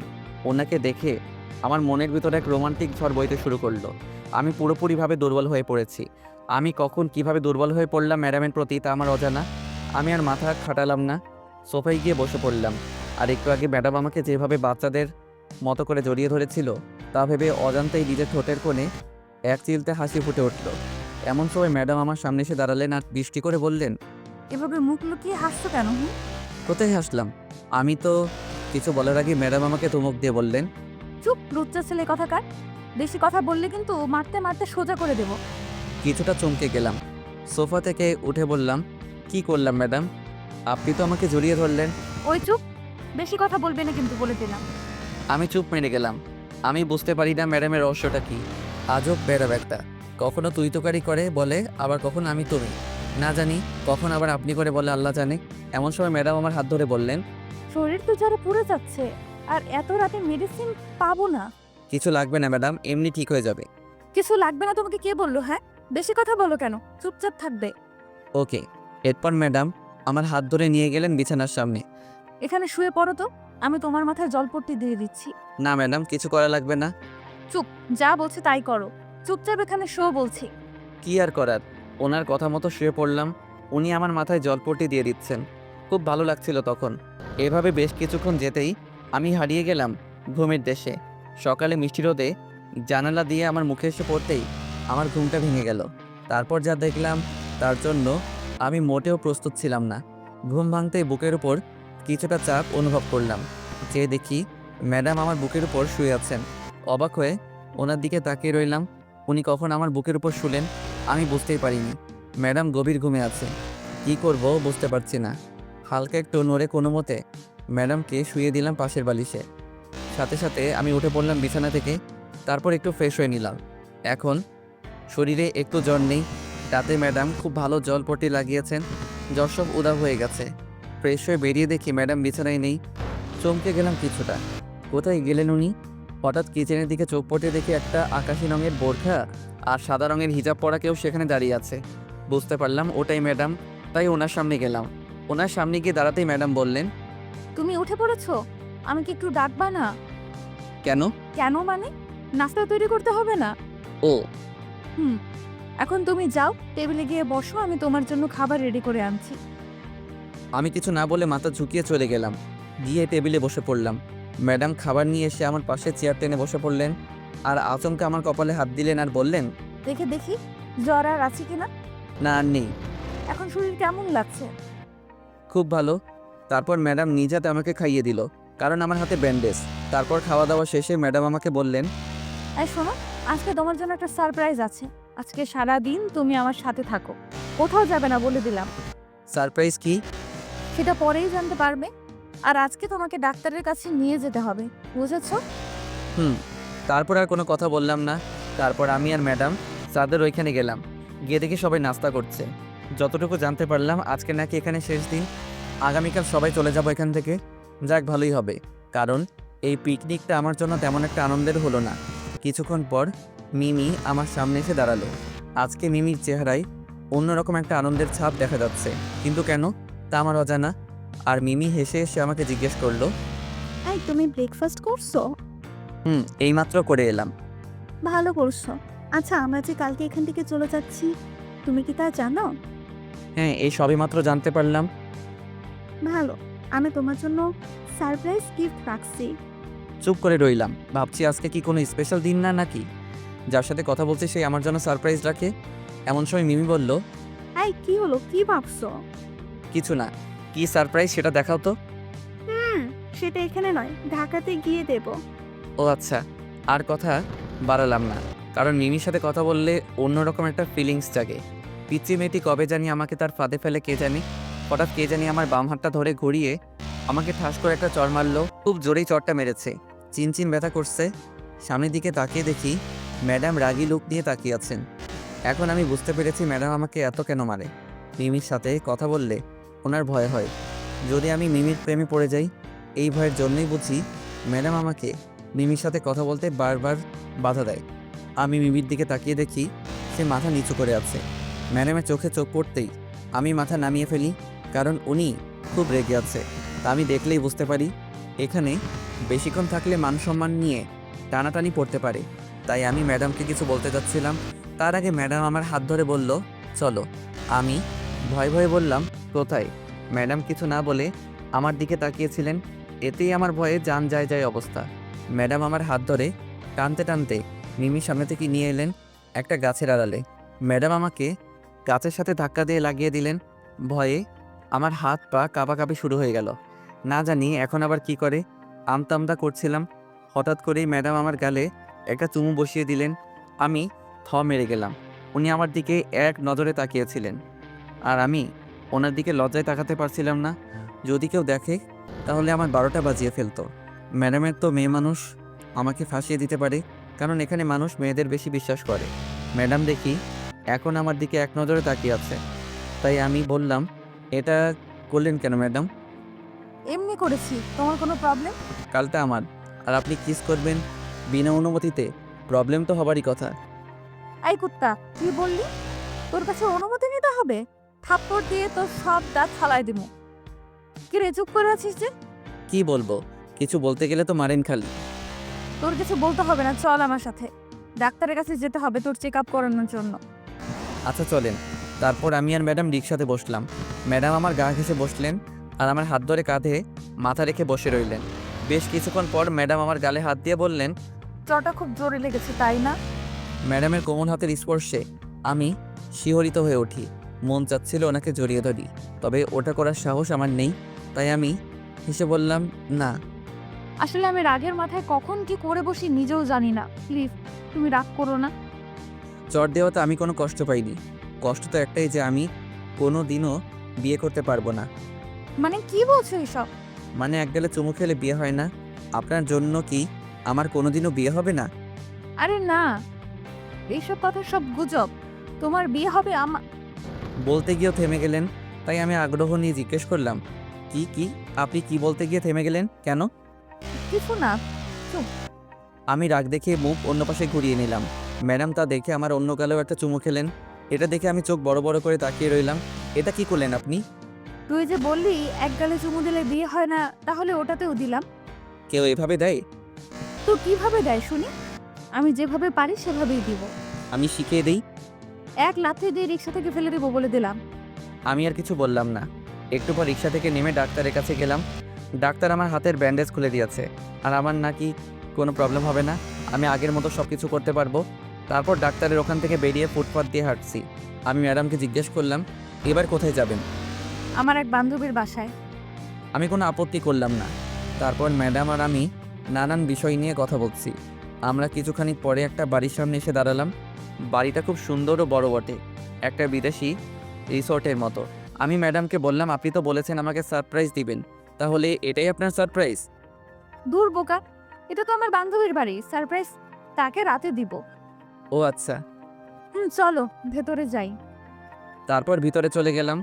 ভিতরে গিয়ে আমার তো টাস্কি খাওয়ার মতো অবস্থা। এখানে এত ছেলে আর মেয়ে কি করছে? সবার পরনে শার্ট আর প্যান্ট, কেউ কেউ দামি দামি কোট পরেছে, সবার হাতে জুস আর আজে বাজে পানীয় জিনিস। তা সাধারণত আজকালকার ছেলেদের হাতে নাইট ক্লাবে দেখা যায়। হঠাৎ করে একটি মেয়ে আমাদের দিকে দৌড়ে আসছে। পরনে তার গোলাপি রঙের লেহেঙ্গা, দেখতে রাজকন্যার মতো। সে আমাদের সামনে আসলো আর আমার গাল টেনে ধরে বলল, ওয়াও সুইট দুলা ভাই। কথাটা শোনার পর সাথে সাথে চমকে উঠলাম। আকাশ থেকে পড়লাম মনে হয়। অবাক দৃষ্টিতে তার দিকে তাকিয়ে রইলাম। কি বলছে মেয়েটা? আমি নাকি তার দুলাভাই? মনে হয় মেয়েটির মাথায় সমস্যা আছে। ম্যাডামের দিকে একটু তাকিয়ে বুঝতে পারলাম ম্যাডাম মেয়েটাকে চোখের ইশারায় কী জানি বলছে।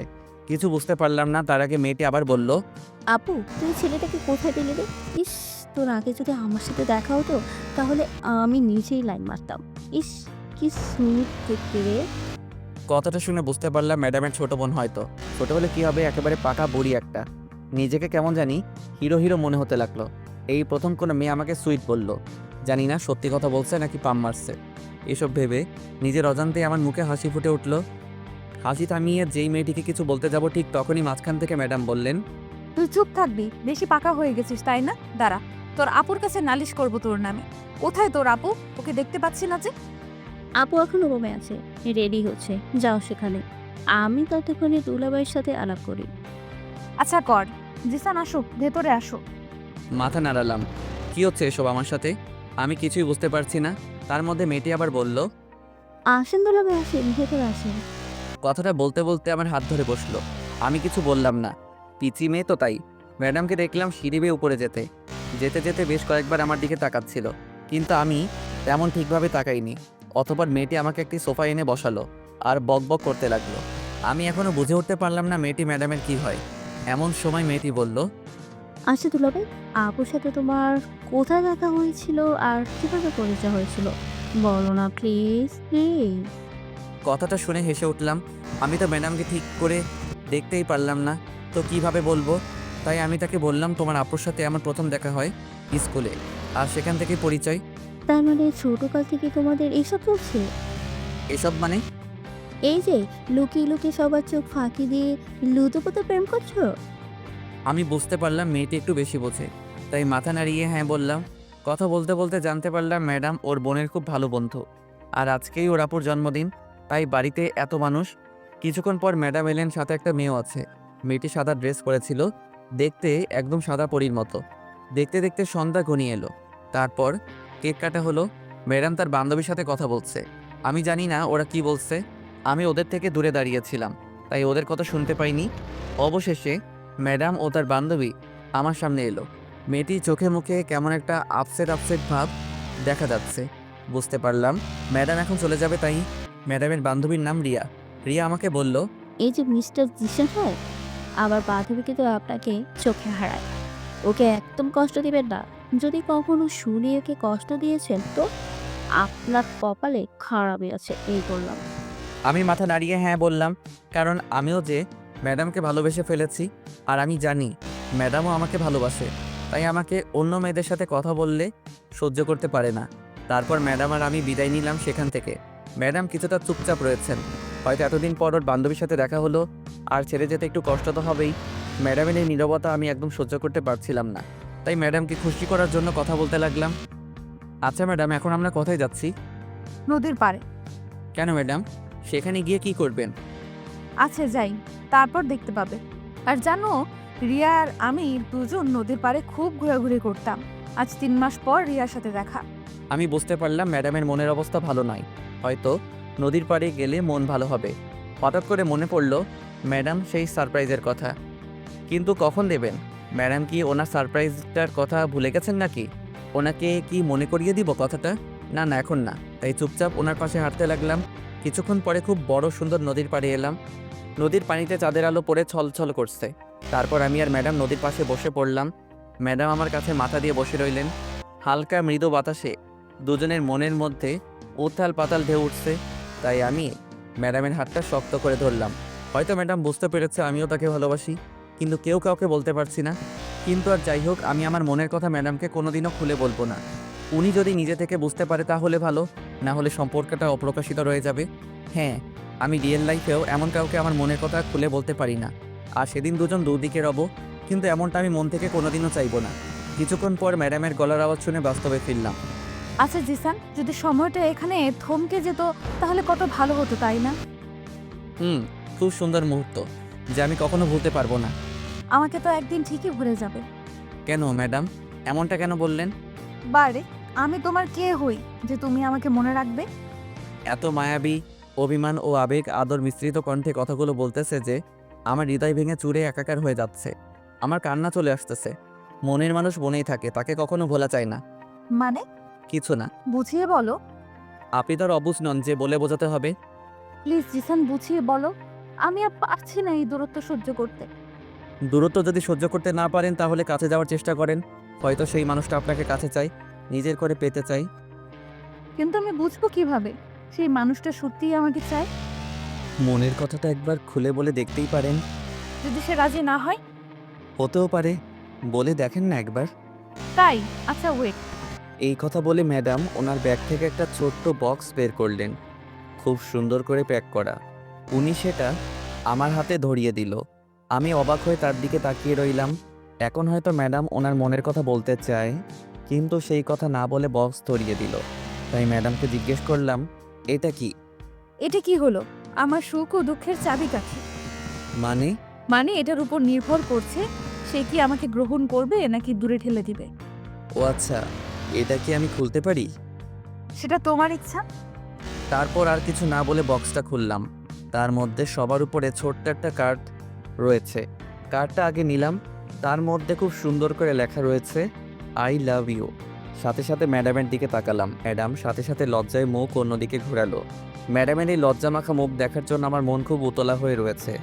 জানি না কবে সেই সৌভাগ্য হবে আমার, কিন্তু খুব তাড়াতাড়ি সেটা হবে। তারপর বক্সটার ভিতরে আরও কিছু জিনিস রয়েছে। সেটা হলো রূপার তৈরি একটা ব্রেসলেট। দেখেই বোঝা যায় খাঁটি রূপা দিয়ে তৈরি হয়েছে, আর তার মধ্যে খোদাই করা হয়েছে JN। বুঝলাম জে দিয়ে আমার নাম, কিন্তু এন দিয়ে কার নাম? তাই ম্যাডামকে জিজ্ঞেস করলাম, জে এর মানে বুঝলাম, কিন্তু এন এর মানে কি? যদি দয়া করে একটু বুঝিয়ে বলতেন। বুদ্ধু, এন দিয়ে আমার নাম হয়। এন মানে নীলা। তাহলে তোমার নাম নীলা? উফ, সরি। ওই সরি কেন? না মানে ভুল করে তুমি বলে ফেলেছি তাই। আচ্ছা এখন আমার উত্তরটা চাই। এখনই চাই নাকি? হ্যাঁ, কথাটা বলতে কেমন জানি ফিল হচ্ছে, একটু লজ্জা লাগছে, তাই মাথা নিচু করে ভাবছি এখন বলবো কিভাবে। এর মধ্যে ম্যাডাম বলে উঠল। কি রে, বলিস না কেন? কথাটা শুনে বুঝে গেলাম ম্যাডাম এখন রেগে যাচ্ছে, বেশিক্ষণ চুপ করে থাকলে বিপদ এসে হাজির হবে। তাই ম্যাডামকে বললাম, এখন না বললে হয় না? না, হয় না, এখন বল। আচ্ছা, যদি রাজি না হই তাহলে? তাহলে তোকে মেরে এখানে পুঁতে রেখে যাব। ওরে বাবারে, না থাক, আমি রাজি। আমি কেন, আমার 14 গোষ্ঠীও রাজি। Good boy. এবার লক্ষ্মী ছেলের মতো কথাটা বলে ফেলো। কোনটা? কোনটা মানে? একটা থাপ্পড় মারলে বুঝতে পারবি কোনটার কথা বলছি। না থাক, বলছি। অবশেষে ঠিক করেই নিলাম, কথাটা বলে দেই।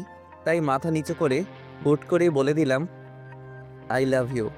বলেই সাথে সাথে মুখ ঘুরিয়ে নিলাম, আর সেটা ম্যাডামের নজর এড়ায়নি। তাই তিনি সাথে সাথে বলে উঠলেন, ওই ওই মুখ ঘুরিয়ে নিলি কেন? শরমে। ইস, কি শরম রে! যেখানে আমার শরম লাগার কথা সেখানে ওনার শরম লাগছে। ঢং। তাই। হঠাৎ করেই ম্যাডাম আমাকে জড়িয়ে ধরলেন। ওনার শরীরের উষ্ণতা আমি অনুভব করতে পারছিলাম। ওনার উষ্ণ গরম নিঃশ্বাস আমার বুকে পড়ছিল, তা আমি বেশ বুঝতে পারছিলাম। ধীরে ধীরে ম্যাডাম আমাকে তার নেশায় ডুবতে বাধ্য করলো। আমি আর পারলাম না, তাই ওনাকে জড়িয়ে ধরলাম। পরম ভালোবাসায় ওনাকে আমার বুকের সাথে চেপে ধরলাম। কিছুক্ষণ এভাবেই ম্যাডাম আমার বুকে মুখ লুকিয়ে রাখলেন। ডুবে রইলাম কল্পনার রাজ্যে। ভাবিনি কোনোদিনও যাকে প্রথম দেখে ক্রাশ খেলাম সে আমাকে ভালোবাসে। আজ আমি ভীষণ খুশি এটা ভেবে যে কেউ তো আমাকে ভালোবাসে। হঠাৎ করে নীলা ম্যাডাম বললেন, এই জিসান, আমাকে বিয়ে করবে কবে? ম্যাডাম বুকের মধ্যে মুখ লুকিয়ে কথাটা বললেন। কথাটা শুনে একটু হেসে বললাম, মনে হচ্ছে ম্যাডামের খুব তাড়া। তারা তো থাকবেই। কখন না জানি আমার এই কলেজাটাকে কেউ কেড়ে নিয়ে যায়। খুব ভয় হয়, সব সময় ভয় ভয়ে থাকতে হয়। ম্যাডাম বুকের মধ্যে থেকে মাথাটা তুললেন। আমি বললাম, ভয় নেই, আমি কখনো কারো কাছে যাব না। এ ব্যাপারে আপনি একেবারে নিশ্চিন্ত থাকতে পারেন। হঠাৎ ম্যাডাম আমার মুখে আঙুল দিয়ে বললেন, চুপ! আর আপনি করে বলবে না, তুমি করে বলবে। ঠিক আছে, কিন্তু স্কুলে কি বলে ডাকবো তাহলে? তখন ম্যাডাম বলে ডাকবে, আর যখন তুমি আর আমি থাকবো তখন তুমি করে বলবা, কেমন? আচ্ছা, বলতো। আর হ্যাঁ, কখনো আমি ছাড়া অন্য কোনো মেয়ের সাথে কথা বলবে না, ওকে? ওকে। মিমির থেকে দূরে দূরে থাকবা। ওকে। প্রতিদিন আমাকে রিক্সা করে ঘুরাবা। ওকে। আমি কষ্ট পাই এমন কোনো কাজ কখনো করবে না। কিন্তু আমি কিভাবে বুঝবো যে তুমি আমার কোনো কাজে কষ্ট পাও বা পাবে? সেটা ধীরে ধীরে জানতে পারবে। ঠিক আছে, আমি না তোমাকে একটিবার দেখতে চাই। এখন না, বিয়ের পর। এখন দেখলে কি হবে? কিছু না, আমি তো দেখতে কালো। তুমি আমাকে এখনই দেখলে পালিয়ে যাবে। তাই আগে বিয়ে করব, তারপর তুমি আমাকে দেখবে। তখন আর চাইলেও কেউ তোমাকে আমার কাছ থেকে কেড়ে নিতে পারবে না আল্লাহ ছাড়া। আর তুমিও কোথাও পালাতে পারবে না, বুঝেছো বাবু? দূর যাও, তোমার সাথে আর কথাই বলবো না। বলেই সেখান থেকে উঠে চলে যেতে চাইলাম। ম্যাডাম আমার হাত ধরে আবার বসিয়ে দিলেন আর শক্ত করে জড়িয়ে ধরলেন। এত শক্ত করে জড়িয়ে ধরলেন যে আমি নড়াচড়া করতে পারছিলাম না। কিছুক্ষণ পর কান্নার গুনগুন শব্দ শুনতে পেলাম। ম্যাডামের দিকে তাকিয়ে দেখি ম্যাডাম বুকের মধ্যে মুখ লুকিয়ে ফুপিয়ে ফুপিয়ে কাঁদছে। আমি ওনার কান্না একদম সহ্য করতে পারি না। কেন জানি না, উনি কাঁদলে আমার বুকের ভিতরটা দুমড়ে মুচড়ে ওঠে। আর রাগ করে থাকতে পারলাম না। ওনার মাথায় হাত বুলিয়ে দিতে দিতে বললাম, এই কি হয়েছে, কাঁদছো কেন? তুমি আমাকে সত্যিই ভালোবাসো তো? বড্ড বেশি ভালোবাসি তোমায়, বিশ্বাস করো। আমাকে দেখার পর এরকম ভাবে ভালোবাসবে, নাকি আমাকে অবহেলা করবে? এসব কি বলছো? অবহেলা করব কেন? তুমি দেখতে যেমনই হও না কেন, আমি তোমাকে ভালোবাসি। আর তোমার প্রতি আমার ভালোবাসা কোনোদিনও একটু কমবে না, দেখে নিও। সত্যি? 3 সত্যি ম্যাডাম।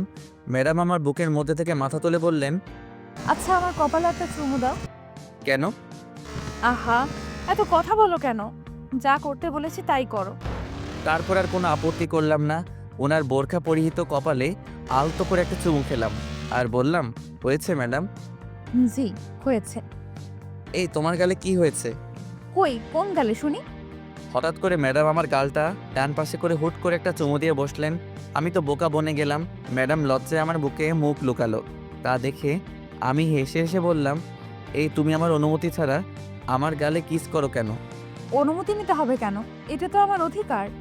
ও তাই বুঝি, তাহলে তোমার গালে কিস করি, এটাও তো আমার অধিকার।